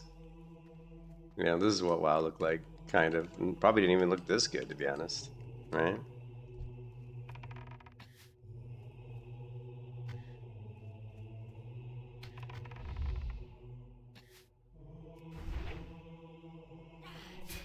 Yeah, the pseudo-realism, it looks good, but it doesn't last long. It doesn't stand the test of time, you know?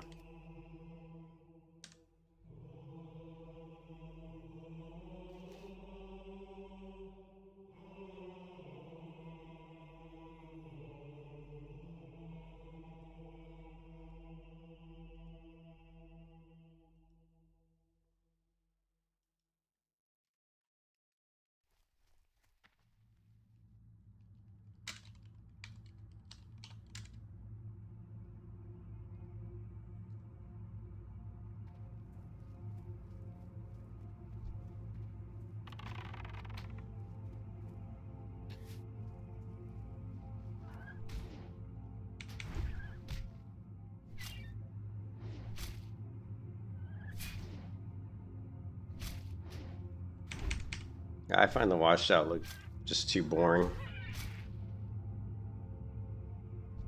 I don't like the washed out look.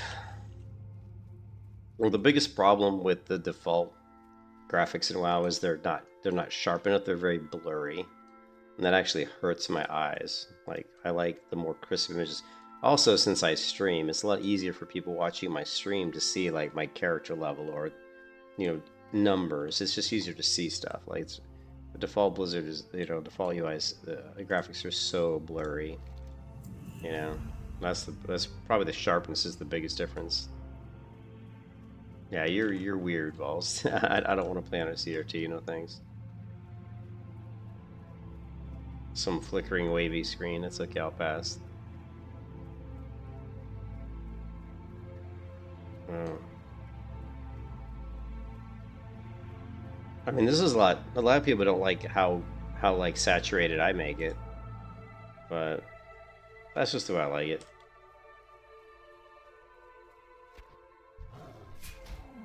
I can see how some people wouldn't like it though.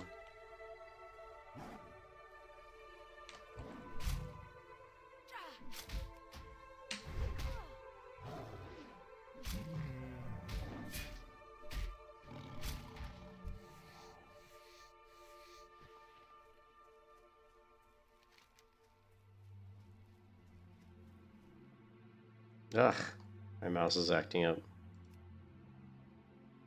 My mouse is really acting up. Hold on a second. Man, my monitor gets... My power supply for my monitor gets super hot.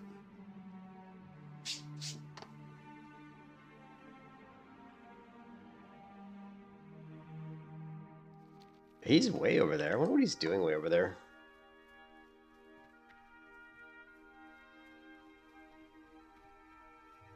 Well, we're level 8. I mean, there's not that many prerequisites to do the cave quest. So he's like, I'm doing prerequisites, and I'm like, okay. Hmm.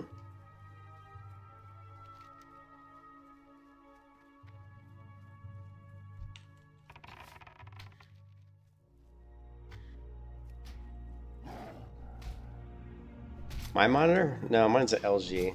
I have LG monitors, but yeah, the power adapters are, they get pretty hot.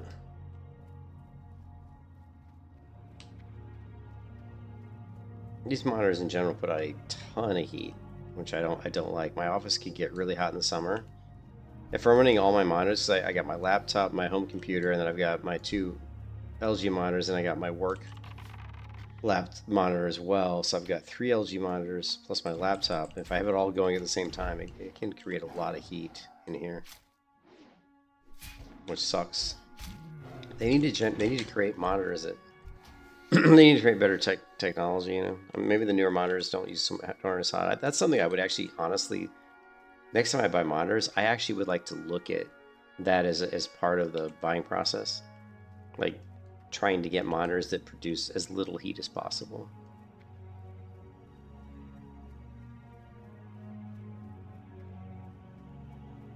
CRT, yeah, CRTs don't get hot. Yeah, Vols is right on that one. You said the Samsung gets powered. Yeah, these are 2 LGs, and I'm saying the power adapter. I didn't realize how hot it got because normally I have the power adapter on the floor, but actually right now these power adapters are sitting on the back of my desk.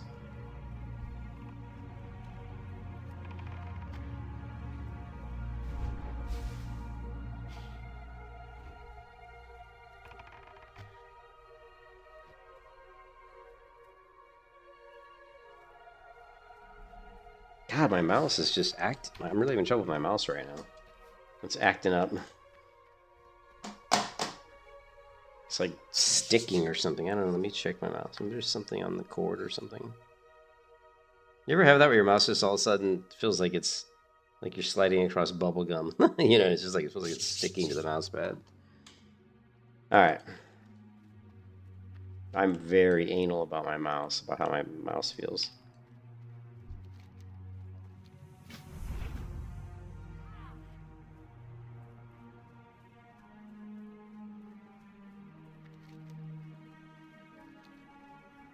I'm not sure what he's saying. 2 mobs, what?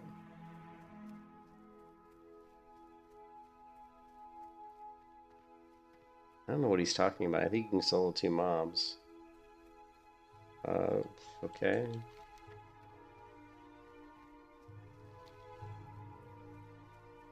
I don't know what this guy's talking about.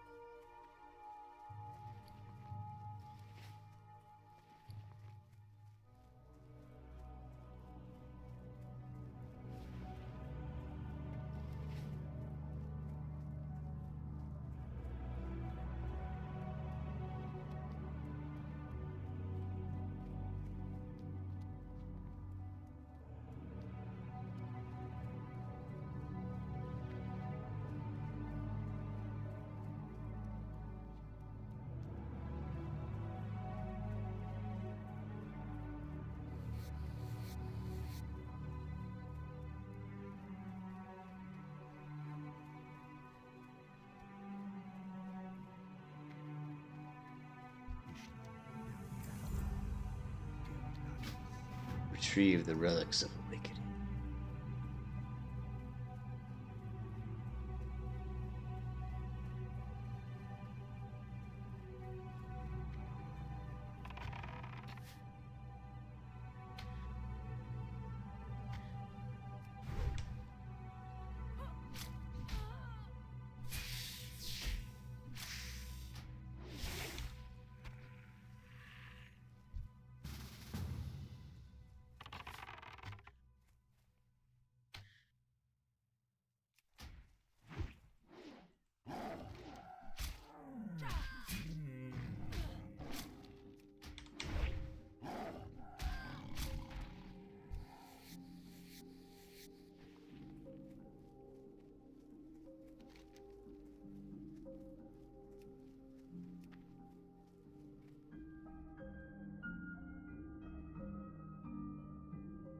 Why did he invite somebody who's fucking all the way over here? There you go. Okay.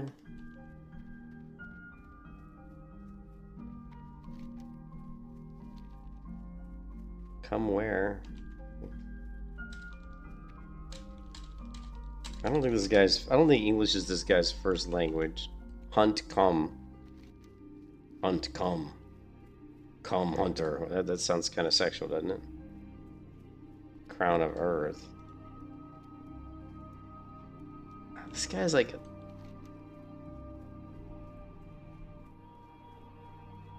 What the fuck is this guy doing? Okay, I'm done with this guy.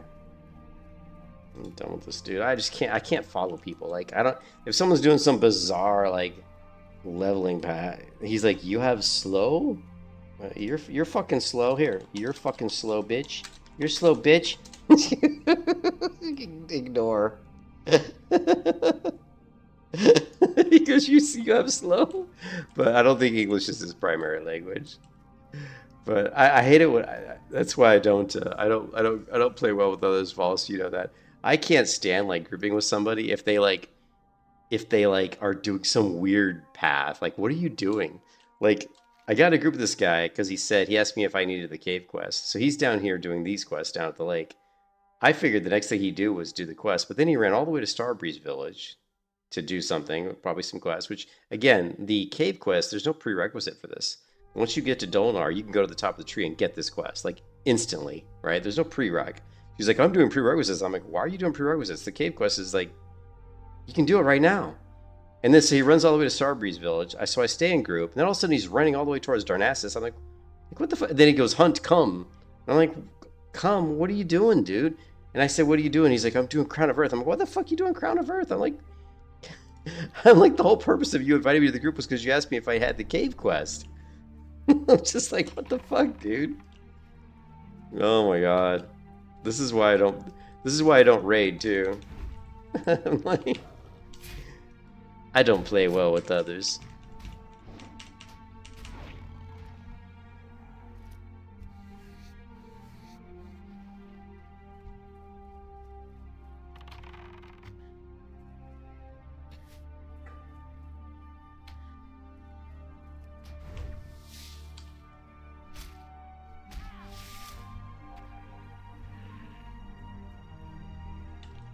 We're just killing everything. Old school grinding, baby. That's me and Vols are of the same vein that way, right? Vols, me and you, we both love to grind mobs. We could, I could sit in a zone killing mobs for like 10 hours straight. You know what I mean? Just like, let's just kill something. You know, I can't stay. I don't like questing, to be honest. I've never liked questing.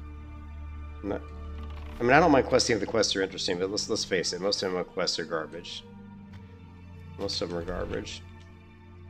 And of course, in WoW, I've done all these quests. Like, it's cool. It's cool when I do the Turtle Walk quests that are new. So when I get into the new quests, the new zones, it's really cool. I like it. I'm like, this is cool and this is new. I've never done this before. But when I'm doing the same quests I've done like literally thousands of times, it's like, you know, I'm like, yeah, let me just go kill something.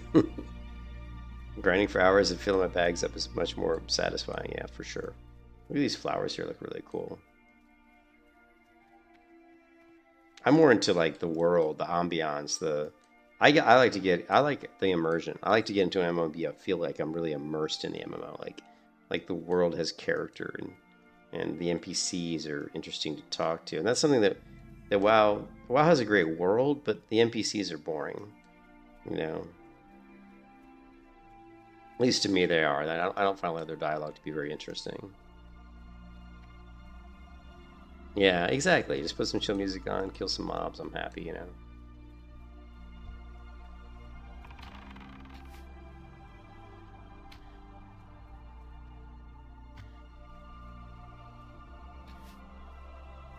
You know what's funny is he said you got slow on. I think what he meant was, do I have slow and steady on?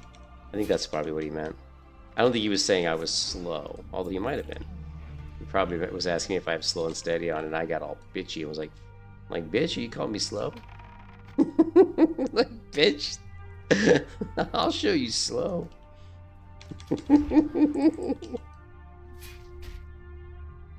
In retail, you're a groupie for the NPCs. Oh yeah.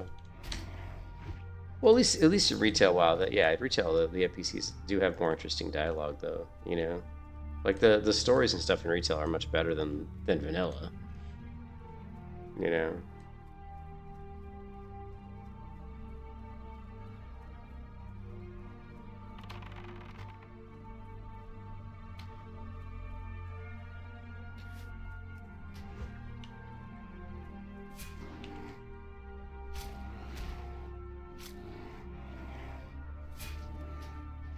Some of the quests are a drag. Yeah, I love the aesthetics in Halftone.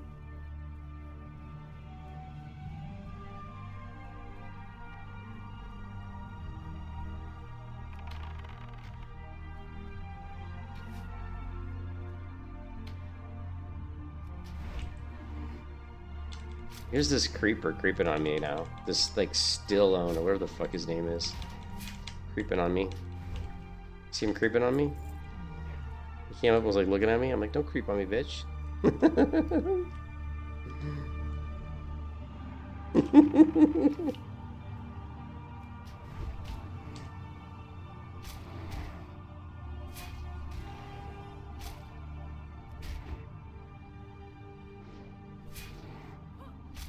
I think that would be one of the cool things. Like, I think like creating an MMO that like is immersive, like trying to come up with a way to make the quest interesting. I mean, you can't keep people. You can't tell someone to do the same thing 1,000 times and not get bored, right? They're going to be bored.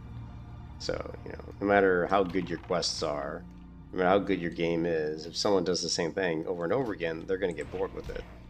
So, and I don't think that's something you should really worry about. You can't really design. One thing you can do to try to eliminate some of the boredom is to try to change up.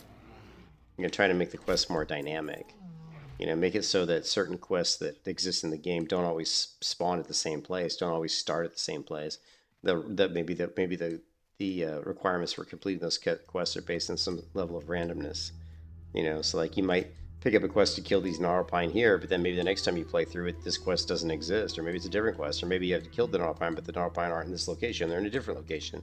Maybe there's a leader that instead of just having to kill 7 Gnarlpine, you got to kill 7 Gnarlpine and the leader of the Gnarlpine. You know what I mean? Make them dynamic and changing, and that'll be, at least make it slightly less, you know, repetitive. But again, it all comes down to putting in more effort behind the development of the game itself. So yeah, people have. I mean, WoW set the tone. Like WoW was like set the bar really high, and people tried to like copy it, but no one really succeeded very well. Although I still think Rift was a really pretty close version of WoW, you know what I mean? Like, and it exceeded WoW in a lot of ways. But unfortunately, the Rift client didn't run very well. Like it was kind of laggy, and their servers to me didn't feel like their servers weren't as good for whatever reason. You know, the character control wasn't quite as like smooth as WoW, so it was good, but it wasn't quite as good as World of Warcraft. I don't think I like this song.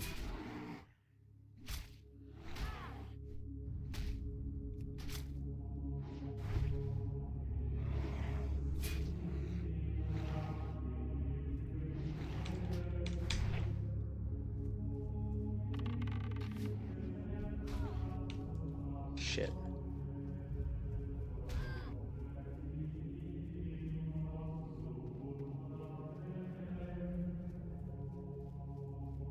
Oh yeah, I think if Rift released today, it would be a hit. Yeah, 100%.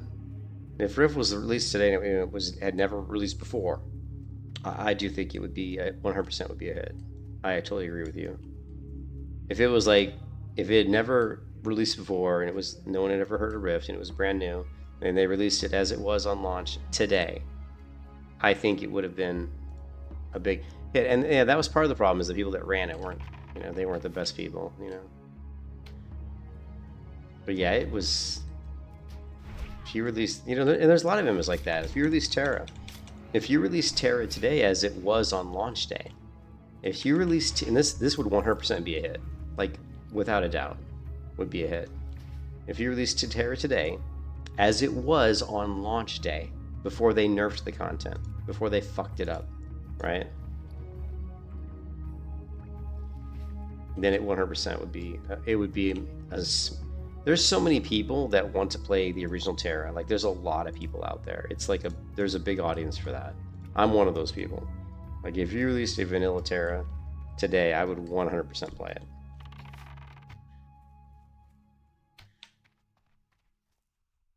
Hell, I'd probably almost play a vanilla, you know, Ion almost if someone released Ion in its vanilla state. You know, there's a lot of MMOs that were, if they were released today as they were on launch, that they'd be successful. You know, Black Desert's vanilla version, like as it was on launch day, was way, in my opinion, was much better than the current Black Desert, right? And the reason that is because these MMOs come out, and then the player base cries and whines about the difficulty. There's always people that in MMOs that cry about, and keep in mind, MMOs are like the easiest game in the world, right? Like they're so easy. There's nothing difficult in an MMO, right? They're so easy. You die, so what? You just respawn and go again, right? Like it's not hard. And yet people always cry about, oh, it takes too long to level, or oh, this mob's too difficult, or oh, I can't, like this dungeon's too hard, you know, and or oh, it's hard to find ore, I can't level my professions fast enough, or oh, I can't make money, money's too. They're always crying and bitching about something, right? And what happens is the makers of the game, unfortunately, they listen to this crap, and the changes they make hurt the game. Almost always, they're negative. They have a negative impact on the game. You know, you think it's funny. An MMO has a vision. They know what they want. They've tested it internally. They know what they want the game to be, and then they launch the game the way they wanted it, and it's good. And then they fucking listen to these dipshit MMO players, and they make the changes and they ruin it. Terra was a perfect example of that. Terra got ruined within the first 6 months because they nerfed the shit out of the content. I hated the changes. Ion also suffered a little bit, not as bad because Ion was pretty true to the grind mechanic. But Black Desert Online, when you first played Black Desert Online, to level from 1 to the soft level cap in Black Desert Online initially took like about 2 weeks. I mean, it took like maybe a week to 2 weeks. Like you could do it in a week if you had like a consistent group of players, you know, running around in a group and just farming mobs like together. But it was fun. Like just the fact that it took a week or 2 weeks made Black Desert 10 times better than it is today. Because today you can create a character and level to the soft cap in like a couple hours, like literally like 2 hours, you know. And whereas back in the day it wasn't like that. It was much more difficult. Mobs were harder. You couldn't solo them like you can today.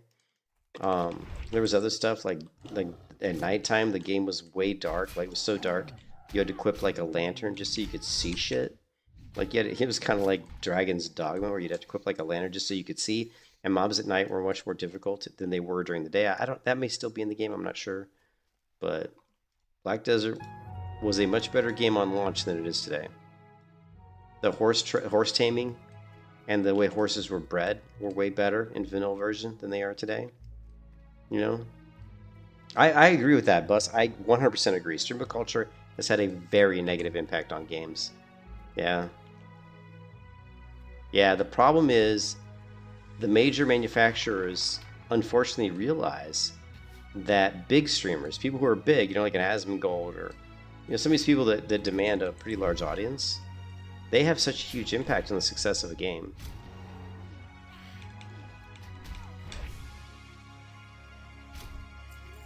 And that's why World of Warcraft is kind of suffering, right? Because at least the vanilla version of it, I mean the you know, classic version, is that nobody's really playing. Like a lot of the big streamers gave up playing classic WoW, to be honest. You know, at least the ones that I'm aware of. You know, people like Zaryu or Soda Poppin. Although I think Soda Poppin's playing Mist of Pandaria.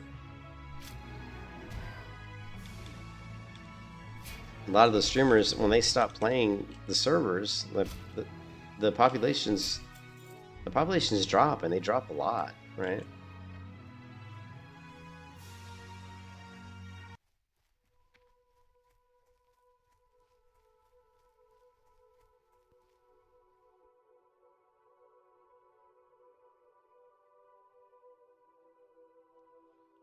Yeah, I don't understand that though. Like, here's the cool thing, Vols. If I ever get a chance to create my own MMO, which I would love to do someday, because I do think AI is going to be good enough in 10 years when I retire to where I can probably create like a really basic MMO. Um, I don't have I don't have to change anything. It's going to be exactly the way I want, So there's not going to be anybody coming and saying, "Oh, it's too hard." I'm like, well, too bad. Too bad, so sad. Too hard for you.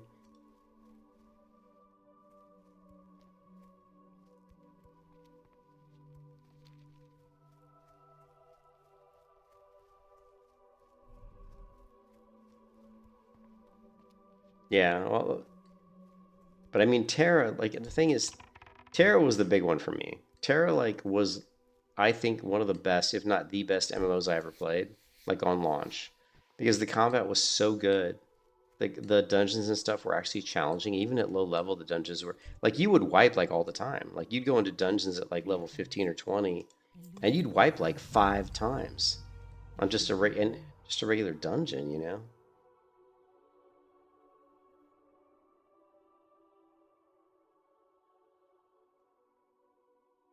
Go in peace. Peace be with you. All right, so we have a couple of options. We just need to get to level 10. It's getting late though. I mean, I may just go to bed and have to finish this up later. It's already 6:20 a.m. and I have to work today. But we just need to get to where we can get our level 8 to 10 on a hunter is always a pain in the ass. Because you still don't have your pet, and there aren't really a ton of quests that you can do, solo. I mean, you can do some, but you can do them solo, but they're kind of a bitch. It's super easy to do if you're not hardcore, but if you're hardcore, they're a little bit more tricky. Like going into the cave here to do Millennius here, and trying to kill Millennius solo in hardcore is just risky. It's just very risky. You could easily die, like easily die.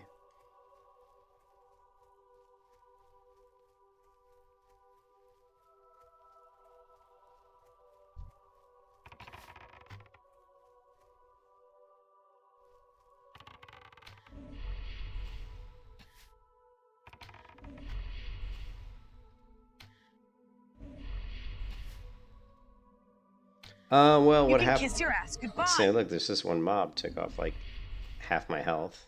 Right. Well, what happened was, I went to sleep early, so I fell asleep at like 9 p.m. So I've actually already slept like 5 or 6 hours tonight or before today. So I don't work till 9:30, so I got 3 hours until I work. So if I go to sleep now, I can get like another 3 hours of sleep plus the 5 I had already, and that's going to put me at 8 hours. So.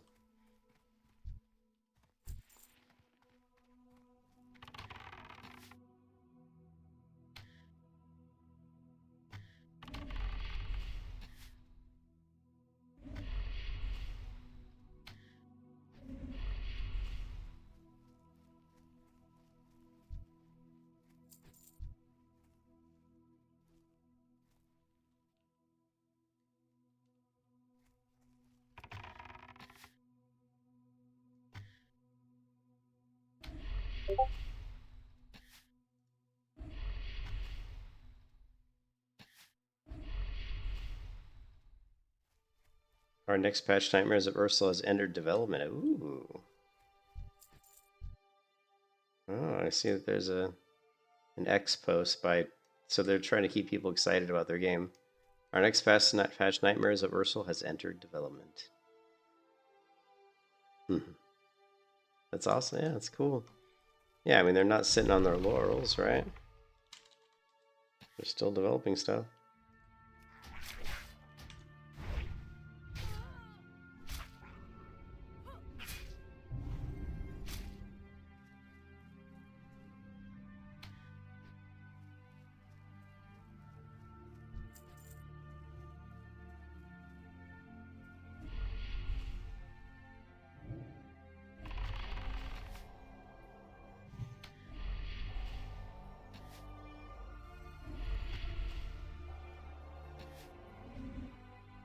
This person's name is, what is it? Poppy Poppy Po is their name.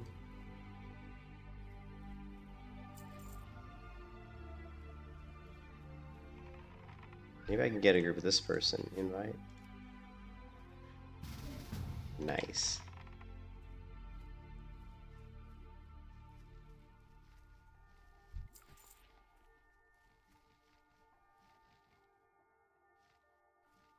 Their guild is called Endless Joy Hardcore.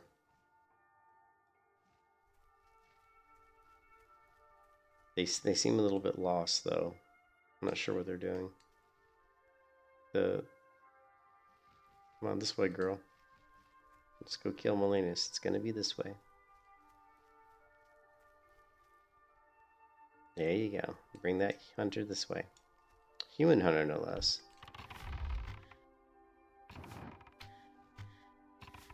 They've already got their pet. Yeah, they're level 12. That's why they're in here. You can do this quest easily at level 12. There is a lag spike right there.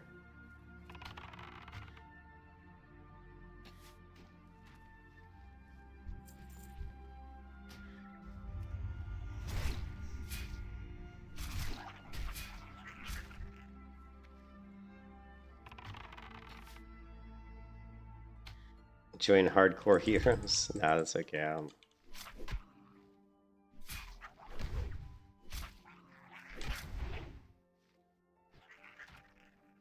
I'm not sure why this person's like kind of just standing still. They look like they're lost. There you go. You can move. Yeah, go. Why are you? Okay, just attack. Just spinning around in circles. I'm like, it's kill stuff. You got a pet. Here you go, Lord Malinus, kill him. Perfect. He's right there. You got a pet. Said your pet. All right, nice.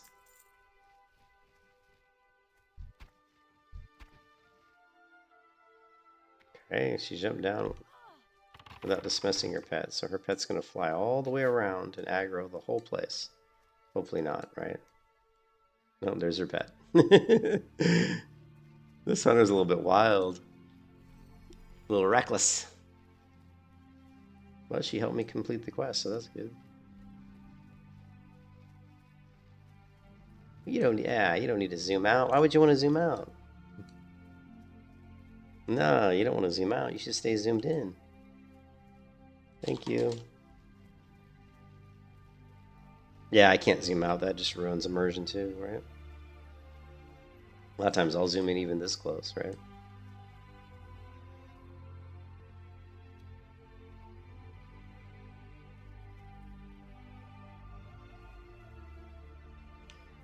I wish I could climb that little route there, but apparently we can't.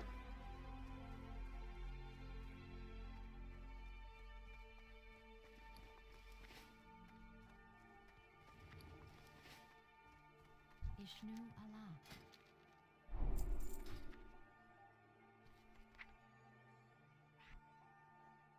Allah. Nice, we got some linen.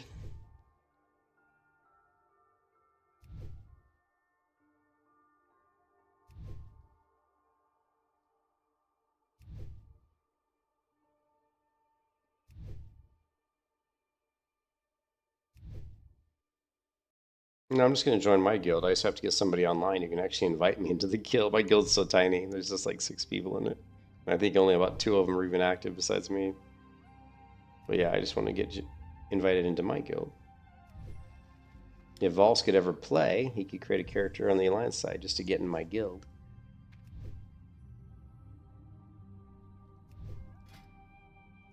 We have, I'm sure we do, right? Bandage? Yeah, this will work.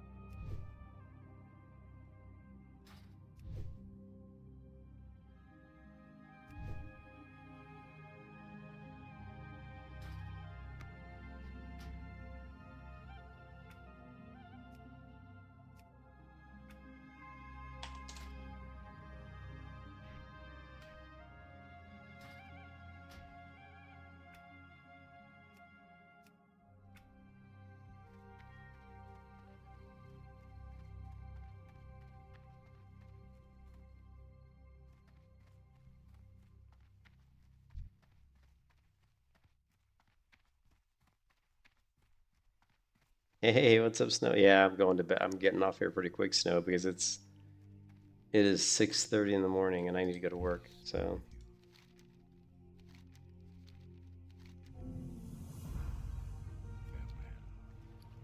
but I was trying to get to level 10 so I could at least be close to getting my starting my pet quest.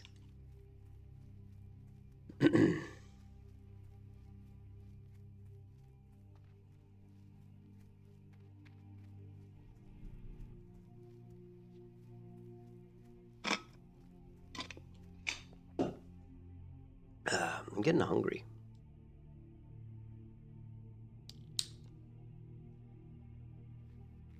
What is today? Tuesday, right? I think it's Tuesday.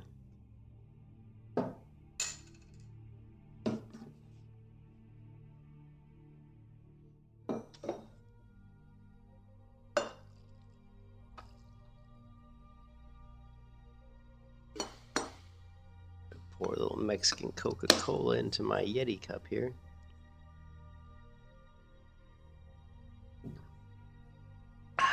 Coca-Cola. Hey, Garrett, can you log into the game? I would like to get, thank you for the buffs. I would like to get this character into the guild, if possible. I don't know if you're able to log in, Snow.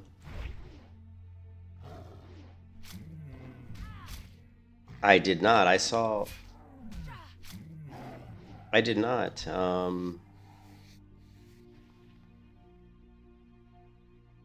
know Vols just linked something in the Discord talking about the journey continues. The Nightmare of Ursel has entered development.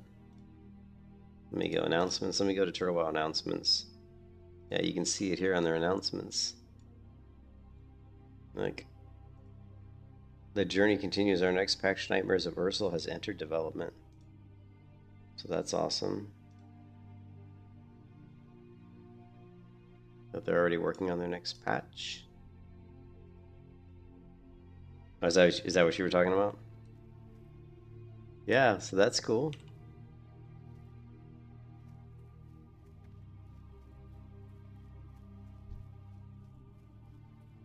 Maybe we'll playing Turtle WoW for the next 5 years, you know? Who knows? I mean, the only thing that keeps me playing WoW is just the fact that no one's come out with a new MMO that's any good. You know? Yeah. No one's come out with a new MMO that's really any good. Like, if someone comes out with a really good new MMO, I would play that, but every time I play the new ones that come out, they're just all garbage.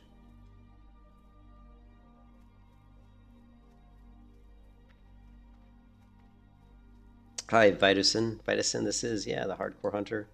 I like to call it my melee hybrid. Once we get my pet, then I'll be doing mostly melee. You won't see me do much ranged attacks at all. I just do the ranged attacks level 1 to 10 because it just helps me level faster. It's really painful trying to do melee 1 to 10, unfortunately. Well, I think Tord is definitely winning that battle, right?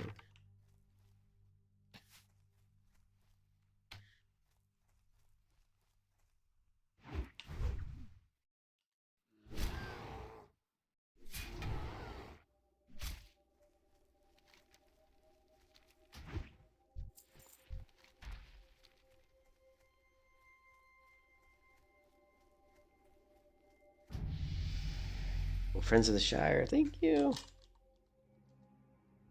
Nice, thank you. I need to get in my guild. Eventually, G, when we get enough money, we'll create the guild tavern. But it's like 10 gold, and I don't know about you, but I don't have, I don't have 10 gold yet on this server. So,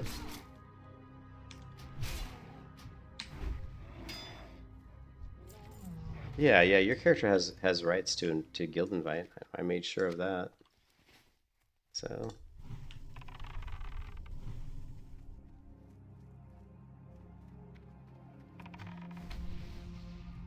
Thank you. Somebody's buffing me. Yeah, the competition's good.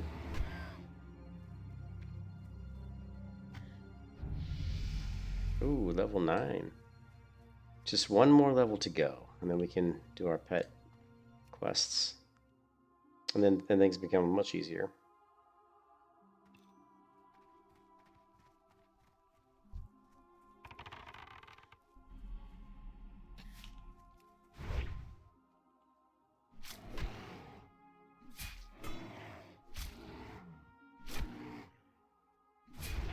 I don't know if that was... Hey, Mouse, I don't know if I would call that a petty shot, though. I mean, that might not even really be a shot at Epoch. You know what I mean? Because Turtle WoW has always advertised their population, right? So even before Epoch even existed, that would be a tweet that Turtle WoW would do anyway. You know what I mean? So I don't see that really as a petty shot, just because they do those tweets before. Before Epoch would even existed, Turtle WoW would do a post saying, "Oh, we got 9,000 people on the server," you know. So, but yeah, I agree with you. It does seem like they kind of are probably relishing in the fact that yes, they do have 13,500. Oh, yeah, not having layers. Yeah, for sure. Yeah, they never bragged about not. Yeah, did they say layers? Oh yeah, I missed that part of your I missed that part of your message. Yeah, yeah, for sure. They never bragged about not having layers before. Yeah, that definitely was probably a shot. Then I missed that part. I just read where it said they had 13,000.5 with no lag. And I'm like, I've seen them do that type of post before, but yeah, I've never really seen them mention no layers before. So yeah, that's pretty funny actually. It is funny. They're definitely competing against each other, right? There definitely is a competition going on.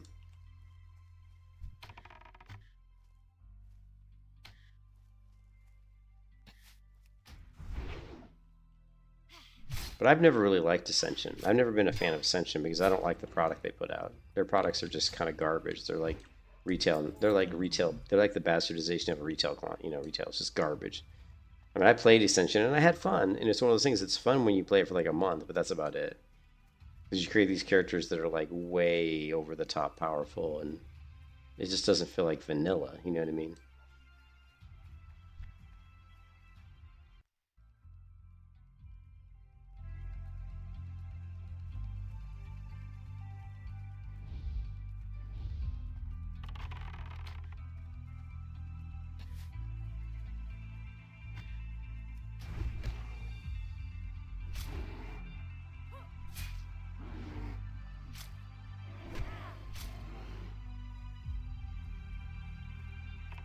Oh, I remember that. I remember that post. He said, "Let's crank," or however they say it. This, yeah, I remember that. Or however the kids say it these days. That the whole crank thing is so fucking stupid. Crank it, crank it. Man, the Epoch though, that the amount of just stupidity and the amount of like the Epoch before Epoch was when Epoch tried to launch on its own before Ascension kind of gobbled them up.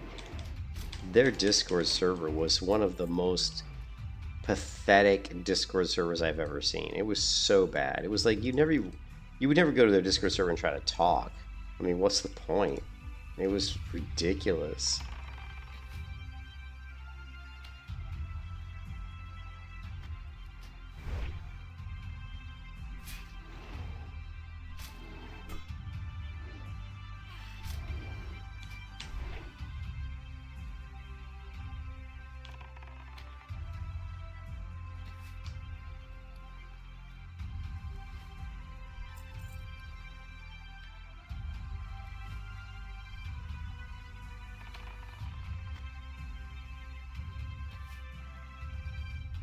Oh yeah, you get banned if you say turtle. I think someone said turtle and they got banned for like a day or something. If you just went into their Discord and said turtle, wow, you'd be banned. Yeah, the 2 hour cooldown was insane. And yet there's still the channel still moved awfully fast, even though people could only post once every 2 hours. I'd never seen a server do that. I'd never seen a server where you could only like post once every 2 hours. That was crazy.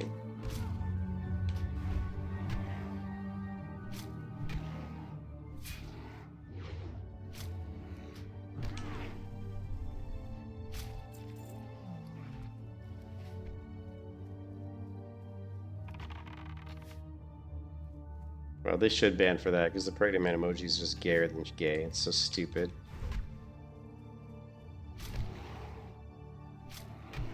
Now the pregnant man emoji was created making fun of.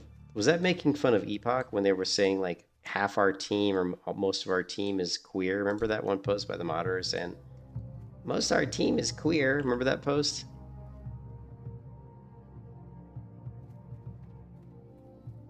Is that where that came? I don't know where the pregnant man came from. Like, where did that originate?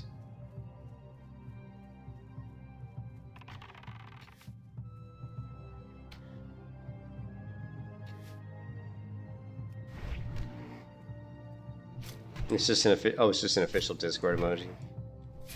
Oh, is it just like some woke bullshit? So it's just some bullshit woke crap. I don't think I can solo this. I'm pretty sure I can't solo this guy.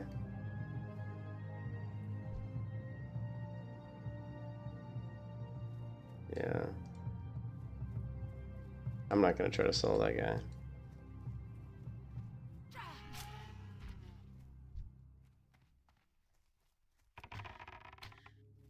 This is a stupid trendy meme. It's a stupid meme. Men don't get pregnant. I don't want to see it. I'm pretty religious. You know? You guys don't know. I'm pretty religious. And you know, men don't get pregnant.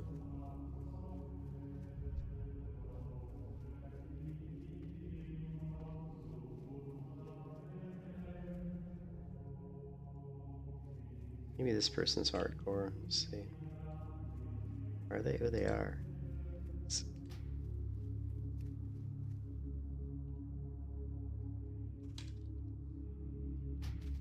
Oh, they declined my invite. Declined my invite. They just want to run around like a centaur, a female centaur, apparently.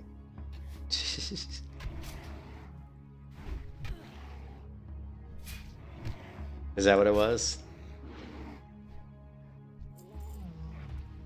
Okay, well, I don't really have a problem with that because I'm definitely anti-woke. The woke movement's bullshit. Yeah, I'm very much anti-woke. I don't really like to talk about that stuff on my stream too much, but yeah, I'm not really a big fan of the woke nonsense. We'll just leave it at that. But I think it's probably because I'm older, you know. You grew up when I grew up, and we didn't have to deal with that fucking bullshit. You know, people had balls. People had thick skin. You know, you could make fun of somebody, or they could make fun of you. But people were also nice to each other. Like when I went to high school, people were actually nice to each other. People weren't dicks to each other. I mean, generally, there were definitely some bad apples in my high school, but people were generally, you know, pretty nice.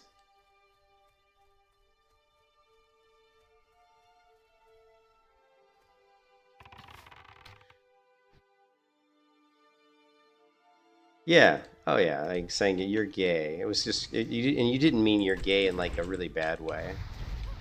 Like it wasn't like I was saying you're gay as in like gay meant you're gay as in stupid, not gay as in you're like a fag or something. You know what I mean? It was like, oh, you're gay. Gay just was like a, you know.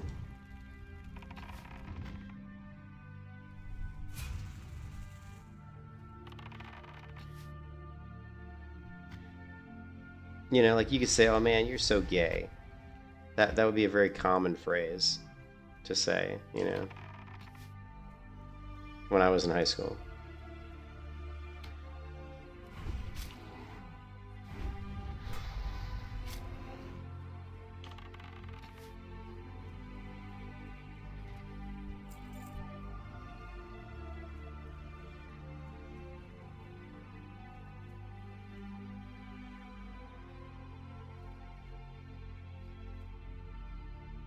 Yeah, exactly. Yeah, it's like.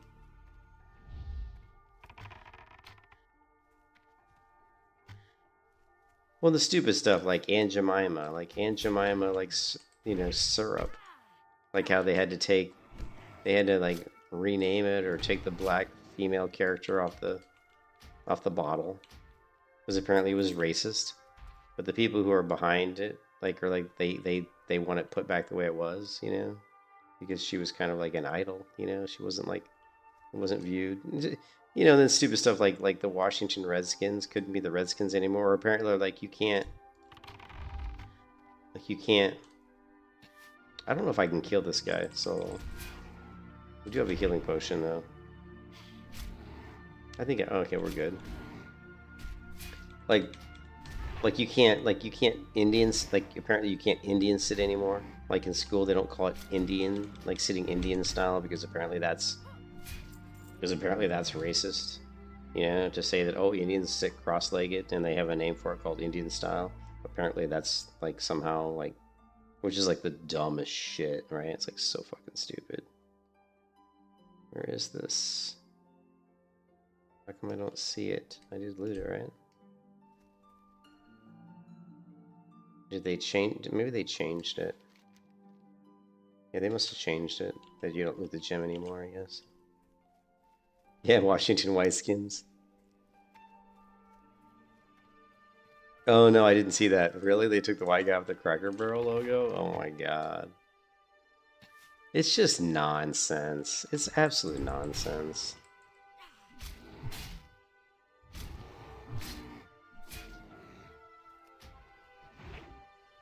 It's just fucking nonsense, man. Why can't I skin these guys anymore?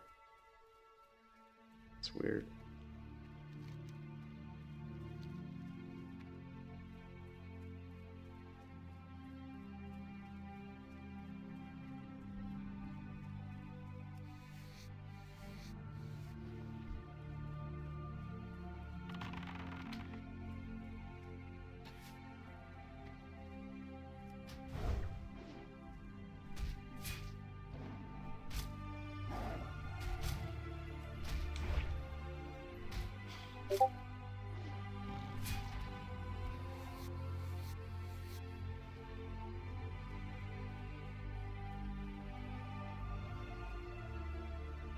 So what's wrong with having the and here's the thing, oh, that's so stupid. That's like, I can't believe it. I saw the picture. I can't believe that. Cracker Barrel, like, and the other thing too, like if a black person calls a white person cracker, it's like the dumbest shit, because a cracker is an old Florida person who was kind of like a rancher, like worked at the ranch and stuff, and they were called crackers because they had these little whips that they would use, and I think they used them to whip the horse to get the horse to run or something.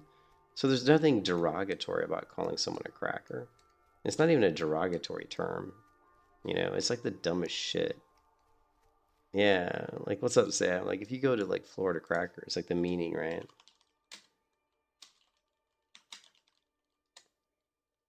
A Florida cracker refers to a colonial era of British American settlers in Florida and their descendants, a subculture of white Southerners with a distinct folk culture, particularly known for cattle ranching and cow hunting. The term likely derives from the sound of the whips used by these early cowboys to herd their herd-scrabble cattle, or could refer to the use of cracked corn. But it wasn't cracked corn. It was actually their whips that they used, the crack of the whip, right? So when you call someone a crack, because like, there's a thing where black people will call white people crackers, and they think it's some sort of like a derogatory term. They're like, you'd be calling them a nigger or something, right? They think it's like some sort of like horrible term, but it's not. It's not derogatory at all. It's like you're calling me a Florida cowman. You're calling me a Florida cowboy, basically, is all you're calling me. You know what I mean?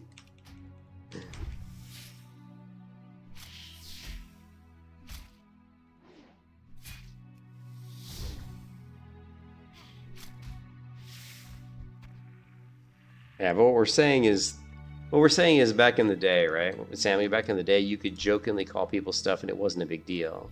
And you didn't mean anything bad by it. Like, I could say someone's gay. Like, back when I was in high school, if someone was being stupid or lame, you'd say, oh, you're so gay. And that was a very normal thing to say. And there was nothing wrong with it. You didn't mean anything. There was no malice in the statement. There was no, there was nothing.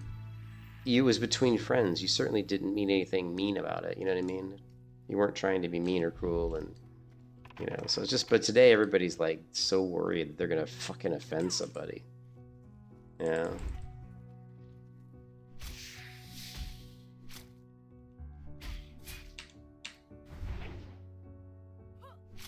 Yes, they are using it as a slur, but it's like the funny part. But what I'm saying is that when someone calls you a cracker, like if you're a white person, you understand what that means. you don't take offense. I don't take offense to that. If some black person says, "Ah, you fucking cracker," I'd be like, okay, whatever. I mean, it's not gonna offend me at all. It's not gonna offend me at all. You'd offend me a lot more if you called me something like, "Hey, you dumb shit." You know, that would offend me more. Oh, you're calling me dumb? You know, that would offend me more, right? And I don't know if you said heard that little slip. I'm not sure what you mean, little slip.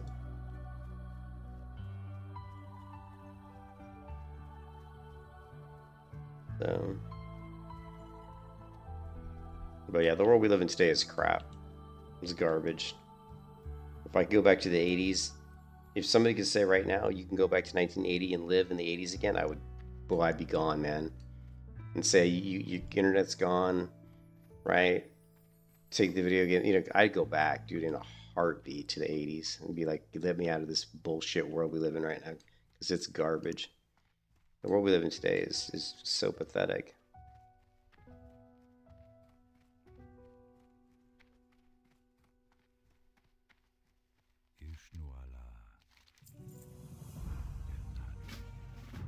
Mystics. Oh, I didn't even have that quest. Oh, so I didn't even have the quest. Okay, well, I guess we're going back to... I didn't even have that quest. I do this all the time. Where I kill these guys and I don't even have the fucking quest, and I just did it again. Oh, but I gotta go to bed. I keep forgetting how early it is. Did they mention you were being salty or something? Yeah.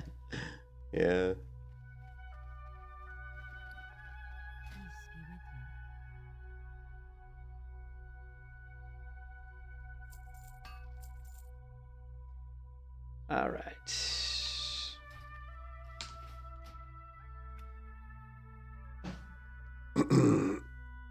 Oh.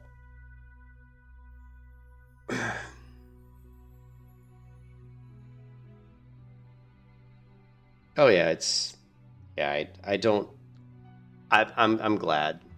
I can honestly, I could say that I am glad that I'm 55. I'm 54 years old, and I'm glad that I won't be around to see. I used to hate the fact that I was gonna die, because I was always like, man, it's gonna suck. I'm not gonna see all the cool like advancements in technology and stuff. But right now, I don't want to see it. I've completely changed my mind on that. I'm so glad that when I die, I won't have to witness where the world's going, because right now, where the world's going is shit.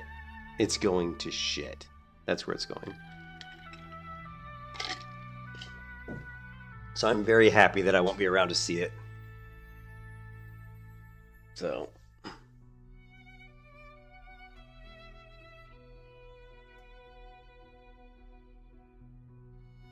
You know, I won't see, exactly. I won't see Thrall become a trans. Yeah. I won't see Thrall become a trans. We already have Khadgar riding around in a pink wheelchair, right? Pretty soon they'll have we're going to have non-binary day. I won't be around to see non-binary day become a holiday.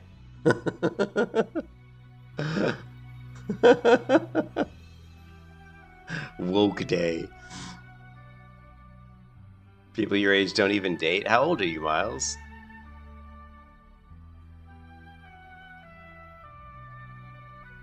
Is there a non-binary day? Oh my God. You're 30? Okay, yeah. Oh my God.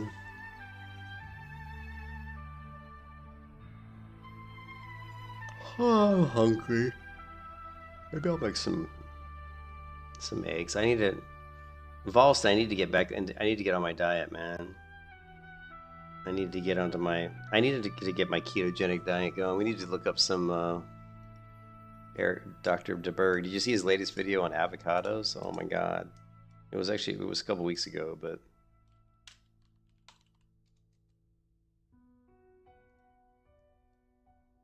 He's got, actually, Berg's got some, let's see. Where's about... Here, if you go... He's got supplements. I thought about trying out some of his supplements, because if anybody's going to put out quality supplements, it's going to be Dr. Berg. He's got a whole section on his site on keto too, so I'm going to go through this as well. But I'm thinking about buying some of his supplements. I do need to get on some supplements because at my age there's certain things. But unfortunately, just like everybody else, you know what I mean, Dr. Berg's making money. I mean, his supplements are not cheap, you know. I don't believe they're very, you know, like very cheap. So let's go for shop.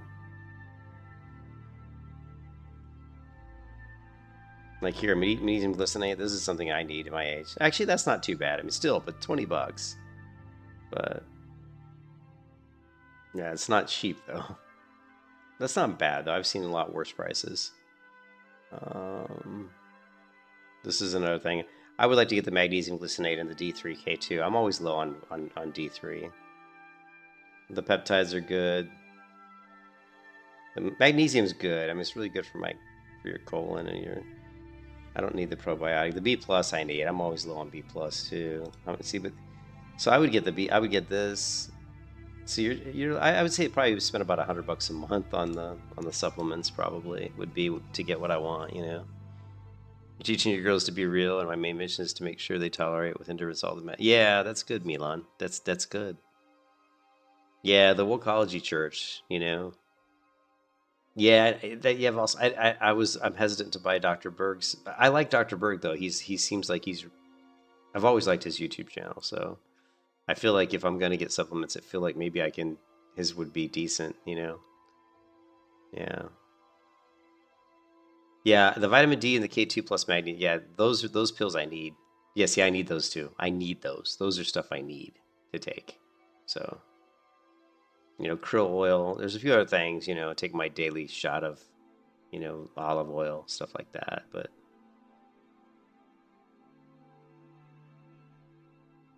I don't know. No, I don't know Bobby Parrish. Berg's my favorite one. There's another guy out there that I watch who's really good, but Dr. Berg is my favorite. Yeah. The way I look at it is pretty much almost all food is pretty crappy, to be honest. Like your best, the only way you're gonna get good food is if you grow your own vegetables, just about. But I live in a pretty rural area now, so I can actually go to farmers near me and get fresh vegetables, which is what me and my wife are gonna be doing. So yeah, but Berg's my favorite for sure. I like him because he doesn't lie. Like he talked about how he used to eat really shitty when he was young. He talked about all the medical issues he's had and how through his life he's kind of figured out, what he could do, But anyways, I gotta go. I gotta get to bed. I'll catch you guys later, man. Thanks for stopping by. I hope you guys have a good day today. Stay non-woke. You had a ChatGPT create a diet plan for me, and I went from 250. Oh yeah, ChatGPT is pretty good for creating stuff like that. Like if you give it the right prompts. But Berg's got a lot of good information. If you guys are interested, his YouTube is really, he knows what he's talking about. There's another guy out there, and I can't remember his name, but there's another one who's good too. He's a skinnier guy. And there's also a bodybuilder that I go to who's like kind of a bodybuilder, but he knows a lot about food as well. But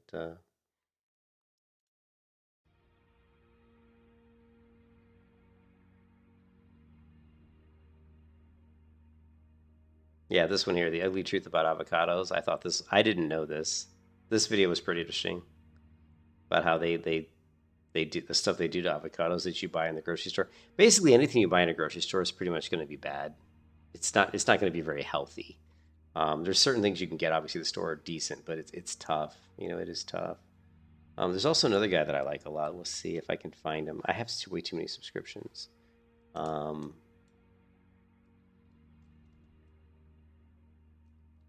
don't know. I'm just going to hope that the YouTube algorithm is going to pull him up if I do a search for something like this. I don't know if it will.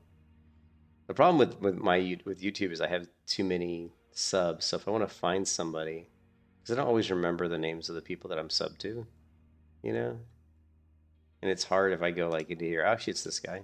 I like this guy a lot, K Bogues, but he does a lot of workout stuff that's just all body resistance stuff, And so I like this guy's YouTube channel a lot. I wish I need to get a pull-up bar in my home. Anyways, I'll let you guys go. You identify as a male lesbian? uh, I'll catch you guys later.